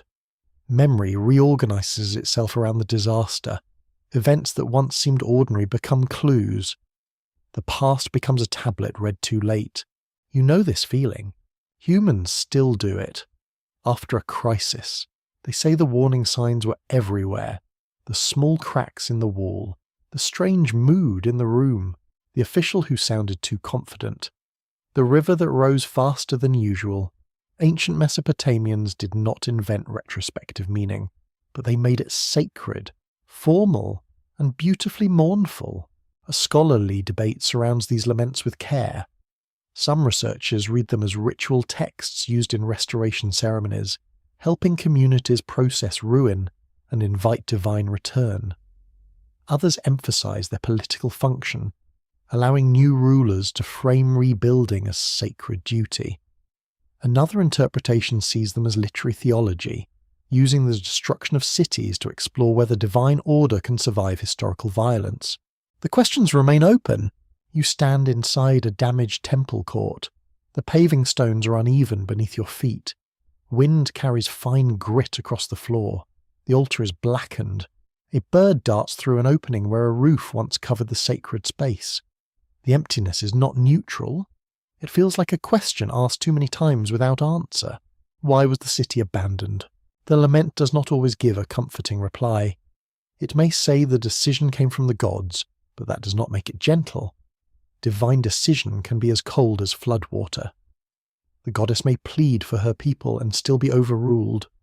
The city may be beloved and still destroyed. Ancient faith did not always protect people from terror. Sometimes it taught them how to describe terror without turning away. That is not a kind of wisdom.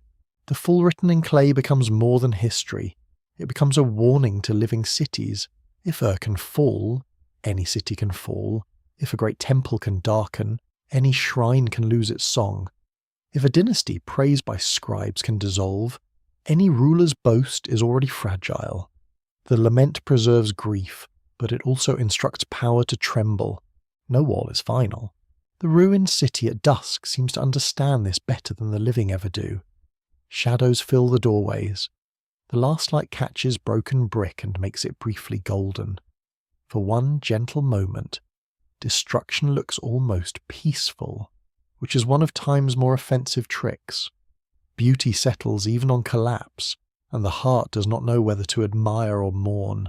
You choose to do both. Somewhere in the poem, the goddess weeps for her city. Her grief matters because it refuses to make destruction clean. If even the divine mourns, then suffering is not dismissed as ordinary change. The fall of a city becomes a wound in heaven as well as earth. The human world and divine world grieve across each other. That image carries the listener deeper. It suggests that prophecy is not only prediction, it is also remembrance shaped into warning. The laments tell later generations what collapse feels like from inside the dust. They teach that ruin begins in the realm of meaning before it finishes in stone. They teach that a city can die while its name continues, carried by scribes who know how to make sorrow durable. Night settles over the empty streets. The wind moves again through the gate. The cup remains half buried. The grinding stone waits for hands that will not return. Yet in an archive, on a tablet, the city still speaks. Its fall has been pressed into clay, line by line, so that grief itself becomes a survivor. And perhaps that is the strangest prophecy of all. Not that a city will fall, because cities always may, but that someone will remain to mourn it, to shape its silence into words, and to warn the living that even the greatest walls are already listening for wind. The first sound of humanity is not triumph, but labour. You feel it in the slow scrape of baskets across packed earth. You hear it in the rhythm of hose striking damp soil near a canal bank.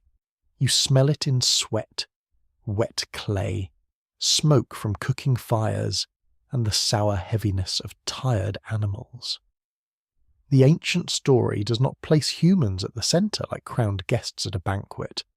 It places them in the mud, awake early, with work already waiting. That is quietly troubling. In Mesopotamian creation traditions, human beings often appear not as accidental creatures, and not simply as beloved children, but as workers made to relieve divine burdens. The gods, in some accounts, grow weary of labour. They dig canals, maintain order, and carry tasks that become too heavy. Then humanity is formed to take over the work. Creation begins to sound less like a celebration and more like a staffing solution. Heaven needed help, This idea appears with particular force in later Akkadian compositions such as Atrahasis, which preserves older Mesopotamian themes about divine labour, human creation, noise, flood, and the fragile relationship between gods and people. Scholars at Yale, Oxford, Chicago, and other major centres have long examined these traditions as evidence for how ancient Mesopotamians imagined society, religion, and the origin of human duty. The fact is plain enough. Mesopotamian texts often connect humanity with service to the gods. People provide offerings, build temples, maintain rituals, cultivate fields, and keep divine households supplied. The temple is not only a place of prayer, it is a house that must be fed, cleaned, furnished, repaired, and honoured.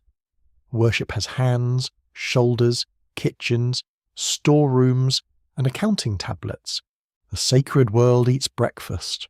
That may sound irreverent, but it is closer to how the system worked. Gods received bread, beer, meat, incense, garments, music, and praise. Their statues were washed, clothed, and attended. Their temples required labourers, priests, singers, administrators, farmers, brewers, and guards. The divine presence sat at the summit of a vast human network, and every person had some relationship to that order. You stand beside a canal in the morning. The water moves slowly, brown and shining beneath the new light. Men and women work along its edge, strengthening banks and clearing silt. Their feet sink into mud, reeds cut the skin, flies gather near wet places. A supervisor calls out instructions, not cruelly, but with the impatience of someone who knows water will not wait for philosophical reflection. The canal must hold. If it fails, fields suffer. If fields suffer, offerings fail. If offerings fail, the gods may be displeased. If the gods are displeased, the city trembles. In this chain, labour becomes cosmic. The person carrying mud in a basket is not merely repairing irrigation. He's helping keep the universe in its proper arrangement, though his back may not feel honoured by that thought. Ancient theology could be exhausting. The quirky tidbit is that in some Mesopotamian stories, the gods complain about human noise after creating people to do the work. This is almost painfully believable. Imagine making humanity to solve a labour problem, then discovering that humans come with shouting, crying babies, arguments, songs, animals, tools, and night disturbances. Even divine management apparently had regrets. Yet the humour carries a shadow. If humans are created to serve, what is their worth? Are they cherished partners in sacred order, or replaceable labourers beneath divine authority? The texts do not give one simple answer. They show dependence in both directions. Humans need gods for blessing, protection, and meaning. The gods, in the ritual imagination, need humans for offerings, attention, and the maintenance of their earthly houses. It is a relationship of unequal need. That imbalance shapes prophecy. If people neglect their duties, danger follows. If offerings fail, if temples decay, if kings ignore divine commands, the future darkens. Disaster becomes not merely bad luck, but the consequence of a broken service relationship. Prophecy warns the worker, the ruler, and the city that their roles are not optional. You enter a temple kitchen. The room is warm and fragrant with bread, beer mash, roasted meat, and smoke. Clay vessels line the walls. Workers move with practiced focus. The food is not casual household cooking. It belongs to ritual order. It is prepared for divine consumption, presented with formality, and later redistributed according to temple systems. Sacred service moves through ordinary materials. Bread becomes theology. The open scholarly debate here is important. Some researchers argue that these creation stories reflect the social realities of temple economies, projecting human labour hierarchies onto the divine realm. Others emphasize their theological depth, seeing them as reflections on dependence, mortality, and humanity's place within a fragile cosmos. Another line of interpretation suggests that the myths both justify labour and quietly reveal anxiety about exploitation. The question remains alive. When a myth says humans were made to carry divine burdens, is it comforting or oppressive? It can be both. It gives work sacred meaning, but it also makes work difficult to refuse. It says the labourer matters, yet mostly because the system requires him. It dignifies the mud basket and traps the person beneath it. That tension feels ancient and familiar. You watch a field worker pause in the heat. He straightens slowly, one hand pressed against his lower back. The sun is high now. The smell of wet earth has turned thick and green. Dragonflies skim the canal. The worker's face is unreadable. Perhaps he believes his labour pleases the gods. Perhaps he thinks mainly about hunger, family, and finishing before dark. Both can be true. Mesopotamian texts often move between the cosmic and the practical without embarrassment. A human being can be formed from clay and divine substance, yet still be expected to haul earth, pay taxes, grind grain, and keep quiet enough not to irritate heaven. The grandeur and the indignity sit side by side. That is one reason the old stories feel so real. They do not flatter you completely. They tell you that humanity is made of earth, tied to hunger, and placed under obligation. They tell you that life is service, that survival requires maintenance, and that creation does not free anyone from work. But they also suggest that labour connects humans to the divine order. The smallest task may support a structure larger than the worker can see. Perhaps that is mercy. Perhaps it is control. The ancient texts do not resolve the matter. They let the listener remain in the field, feeling both the ache of the shoulders and the strange dignity of participation. The human role is not glamorous, but it is necessary. The gods may command, kings may organize, scribes may record, but without ordinary bodies bending in mud, the city cannot live. This is the hidden prophecy inside creation. A species made to carry burdens will always dream of rest. It will build temples, cities, poems, and myths around the question of why the burden exists at all. It will obey, complain, bargain, rebel, pray, and return at dawn to the canal because water must move and bread must rise. The evening finally cools the fields. Workers rinse mud from their legs. Smoke rises from houses near the city edge. The temple receives its offerings. A child sleeps beside a wall, one hand open as if still holding a dream. The gods, somewhere behind statue eyes and sacred curtains, are served for another day. You listen to the hush after labour. It is not empty. It contains fatigue, devotion, resentment, gratitude, and the soft animal relief of stopping. Ancient Mesopotamia understood that human life is built from such mixtures. The creation texts reveal no simple paradise. They reveal a world where being human means being necessary, vulnerable, useful, noisy, and never quite free from obligation. And under the dimming sky, you sense the oldest burden resting across all later history. Humanity was made from clay, the stories say, but clay remembers every hand that presses it. Beneath the river mud, history does not lie still. It settles in layers. One flood leaves silt over a floor. One rebuilding covers a burned wall. One dynasty stamps bricks where another had prayed. One child grows up walking over the buried rooms of people whose names have already thinned into nothing. The land between the rivers keeps memory by covering it, which is a strange and patient method. You feel that patience underfoot. The canal bank is soft after recent rain. Your sandals sink slightly with each step. The air smells of wet earth, cut reeds, fish, and smoke drifting from cooking fires. A heron lifts from the water with slow wings. Beyond the fields, the city rises in the evening haze, its walls repaired in patches of different colour. Nothing here is purely new. Everything stands upon something. That is the rhythm. Mesopotamian history moves through repeated patterns of settlement, growth, crisis, collapse, and restoration. Cities expand, canals extend, kings boast, temples rise, and scribes record abundance.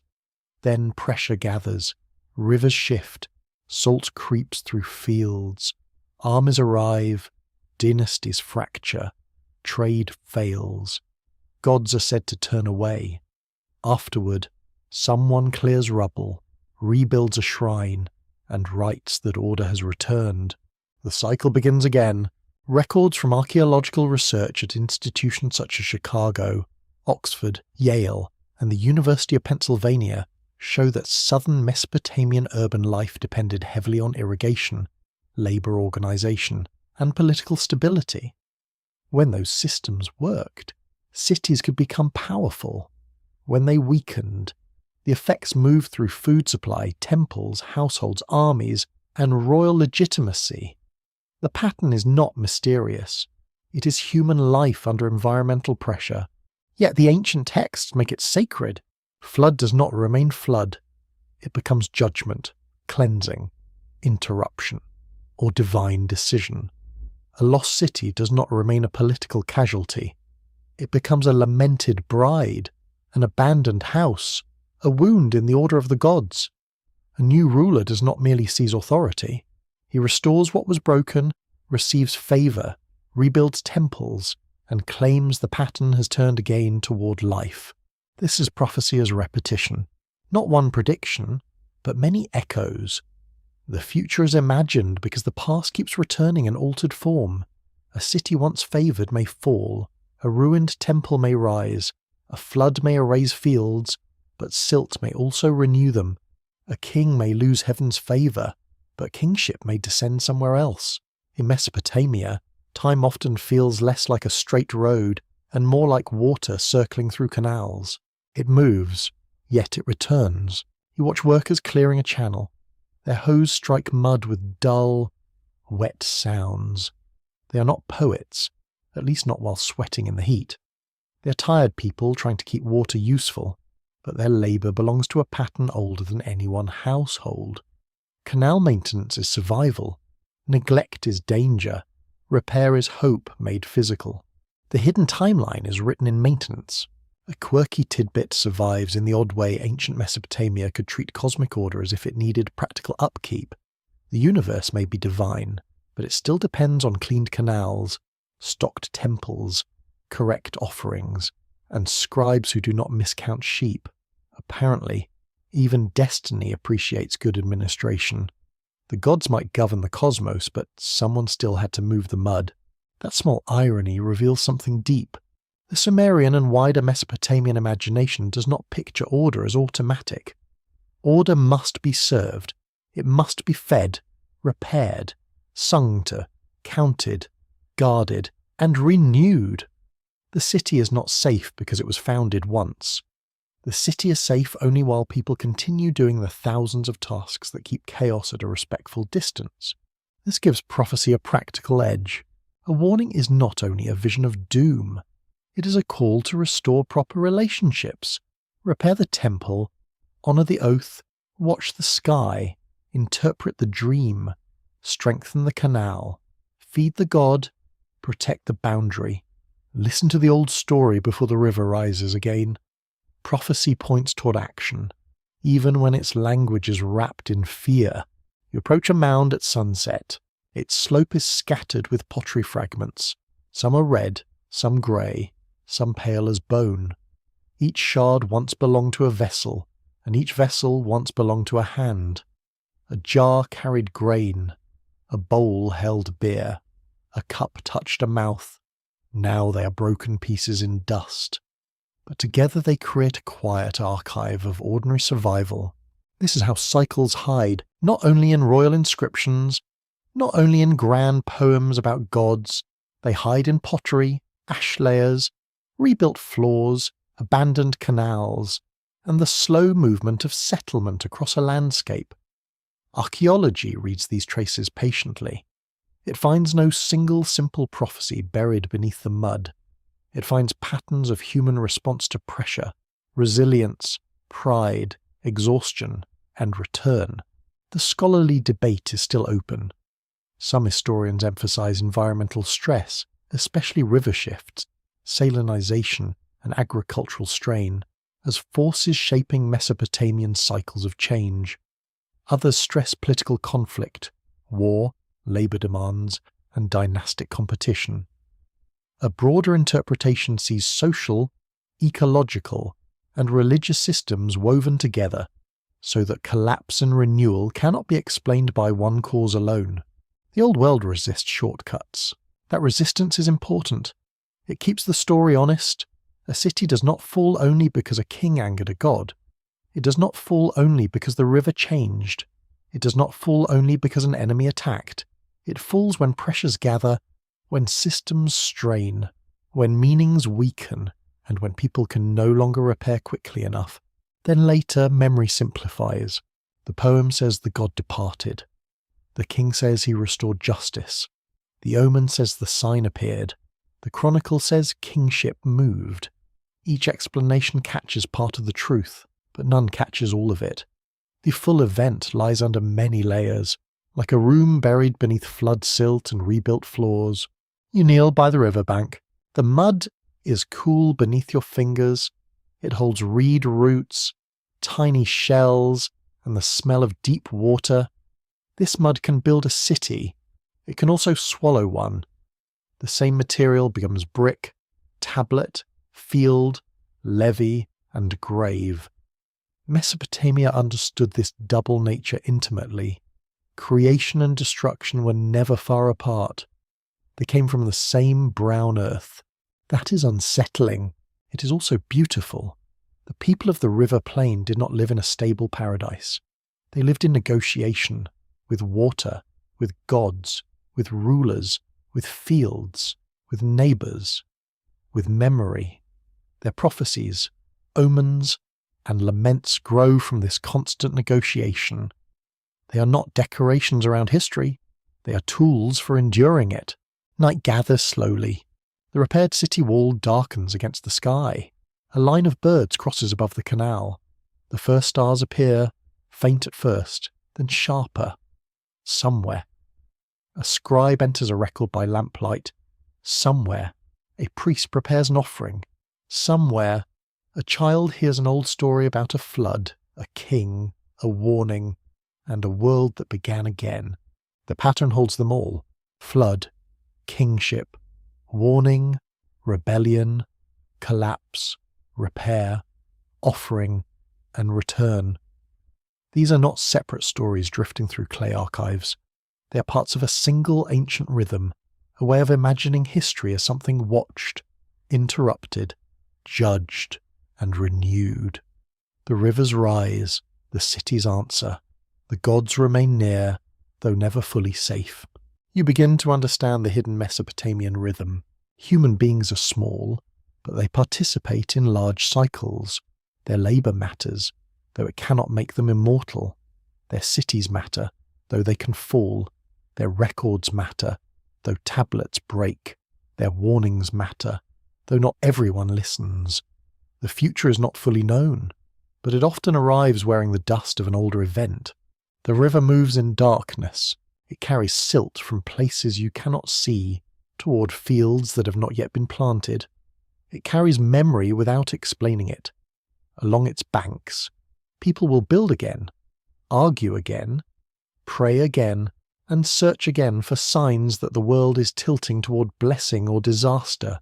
And beneath the mud, the cycles keep their patient silence. They do not reveal everything. They only suggest that history, like water, remembers the shape of every channel it has ever carved. The last tablet is not whole. You see it resting under soft museum light, small enough to fit in a human hand, yet large enough to disturb the sleep of centuries. Its edges are broken. Its surface is scarred. Several lines begin with confidence, then vanish into absence. A god's name survives. A city is hinted at. A warning seems to form. Then the clay breaks exactly where certainty would have been most comforting. That is how the oldest voices often return, not as complete answers, but as fragments. A corner of a flood story, a damaged omen, a list with missing kings, a dream report with a lost ending, a ritual instruction that names the danger, but not the cure. Ancient Mesopotamia reaches you through gaps as much as through words, and the gaps become part of the message. The silence is not empty, it has texture. It feels like dust under your fingertips, like breath held inside a sealed room, like a doorway half uncovered in a ruined mound. Every missing line reminds you that history is not a clean corridor. It is a house with collapsed ceilings, blocked passages, and rooms where the lamp went out before the scribe finished speaking. You lean closer to the clay. Records confirm that hundreds of thousands of cuneiform tablets and fragments survive in museums, universities, and collections around the world. Many remain unpublished, partially studied, or difficult to interpret because of damage, uncertain context, or the complexity of ancient languages. Scholars at institutions such as Yale, Oxford, Chicago, and the University of Pennsylvania continue to train readers in Sumerian and Akkadian. Because these scripts do not surrender easily, the clay waits for patience. It has already waited through invasions, fires, floods, looting, excavation, cataloguing, storage, and the slow work of scholarship. Some tablets were baked accidentally when buildings burned. Some were sun-dried and fragile. Some were broken before modern hands found them. Some carry school exercises by students who probably sighed over their lessons, never imagining that future centuries would treat their mistakes as precious evidence. Poor students, eternal homework. That quirky little fact carries a strange tenderness. Among the tablets are practice texts, copied signs, lists, errors, corrections, and exercises. Ancient scribal education was demanding, repetitive, and probably full of muttered frustration. Yet those exercises helped preserve the writing system that carried myths, prophecies, laments, laws, and royal inscriptions through time. Even boredom became an archive. You move through an ancient library in your mind. The shelves are not like modern shelves. Tablets rest in baskets, jars, rooms, and ordered groups. Some are labelled, some are known by opening lines, some belong to ritual specialists, royal scholars, temple administrators, or schoolmasters. The air smells of clay, reed, oil, and old dust. A tablet can contain a tax record, a hymn, a medical charm, a star omen, or a warning meant for a king. The future hides beside the receipts. That is one of Mesopotamia's quiet jokes. The sacred and the ordinary are not separated cleanly. A prophecy may share storage space with sheep accounts. A myth of creation may survive beside legal disputes. A divine warning may be copied by the same kind of hand that records beer rations. Human life does not divide itself into grand and small. Clay preserves both without embarrassment. You hear the scratch of a stylus. A scribe bends over a damp tablet in lamplight. Outside, the night air cools the courtyard. A child coughs somewhere in the house. A dog moves once, then sleeps again. The scribe pauses over an older copy, damaged at the edge. He must choose a sign. He must trust tradition, memory, and training. A wrong choice may shift meaning for readers not yet born. He cannot imagine you. Yet you're here, held by his wedges. The open scholarly debate around these prophetic and ominous texts remains deeply alive. Some specialists emphasize their ritual purpose, seeing them as tools used by experts to manage royal anxiety and social uncertainty. Others focus on their literary power, arguing that prophecy, omen, and lament shaped memory through artful pattern. Another view treats them as intellectual systems, early archives of observation, symbolism, and political theology woven together. The tablets allow all these possibilities. They are not simple windows. They are objects made by people with motives, training, fears, and patrons. Some texts served kings, some served temples, some taught students, some preserved tradition because tradition itself had authority.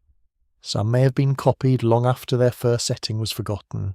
A tablet is evidence, but it is also a survivor with its own scars. You walk among broken lines. A missing phrase may have explained a ritual. A lost column may have named a city's fate. A shattered edge may have held the answer to whether a warning was fulfilled, ignored, or misunderstood.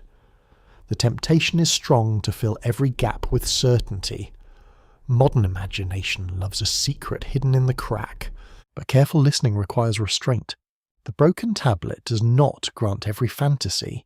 It also does not become meaningless because it is broken. It asks for a slower kind of attention. You learn to value what remains without pretending to own what is gone.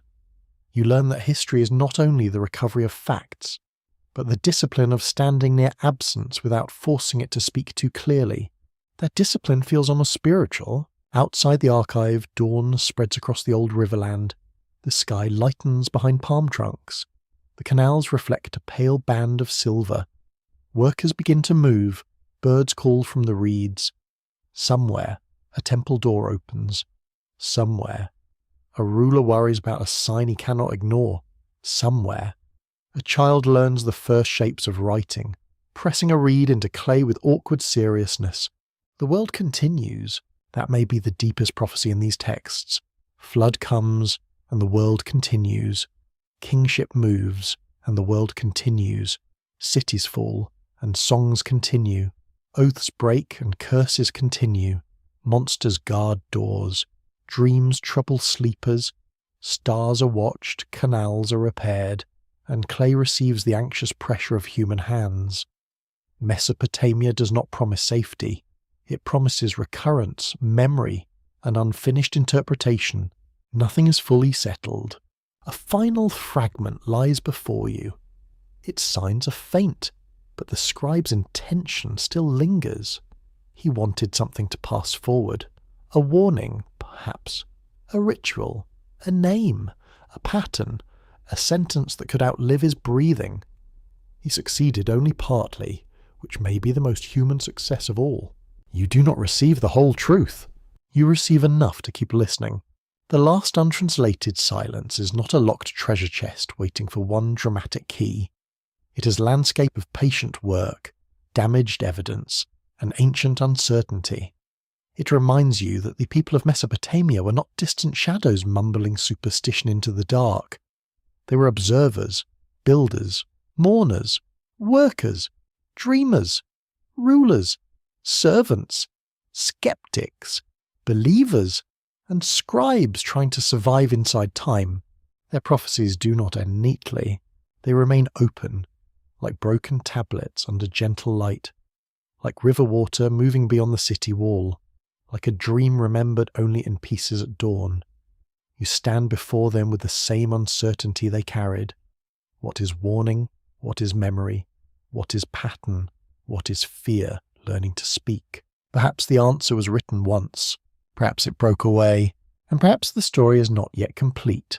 Now the lamp burns lower, and the old river plain softens into night again. You no longer need to hold every name, every omen, every line of clay and waking thought. Let them settle slowly, like silt drifting through quiet water. The cities can fade back into distance. The temples can become silhouettes. The scribes can rest their tired hands beside tablets that need no more pressure tonight. You breathe more gently. The stars above Mesopotamia remain bright in the mind, but they do not demand interpretation now. They are only stars for a little while. The river moves without urgency. The reeds bend without fear. Somewhere in the darkness, a boat is tied securely to a bank and the water touches its sides with a soft repeating sound. You are safe outside the ancient storm. The broken tablets can keep their mysteries. The kings can return to their long, impossible reigns. The dreamers can sleep again beneath temple roofs. The guardians can stand quietly at the gates, their strange faces turned toward the dark, not to frighten you, but to watch over the threshold. The old world recedes. It doesn't vanish. It simply lowers its voice. Clay, river, sky, and memory become one dim landscape. peaceful now because nothing more must be solved. The unanswered lines can remain unanswered. The missing words can remain missing. There is comfort in not forcing the past to become clear before sleep. So let the dust settle, let the canal shine faintly beneath the moon, let the city walls cool after the heat of the day, let the final tablet rest under its quiet covering, carrying only what it can carry. You have listened long enough to know that history is not always a door opening. Sometimes it's a candle dimming, leaving warmth behind. And in that warmth, you may drift. The river keeps moving. The clay keeps waiting. The silence keeps its gentle shape. And far beyond the edge of memory, the oldest story remains unfinished, calm, and patient beneath the stars.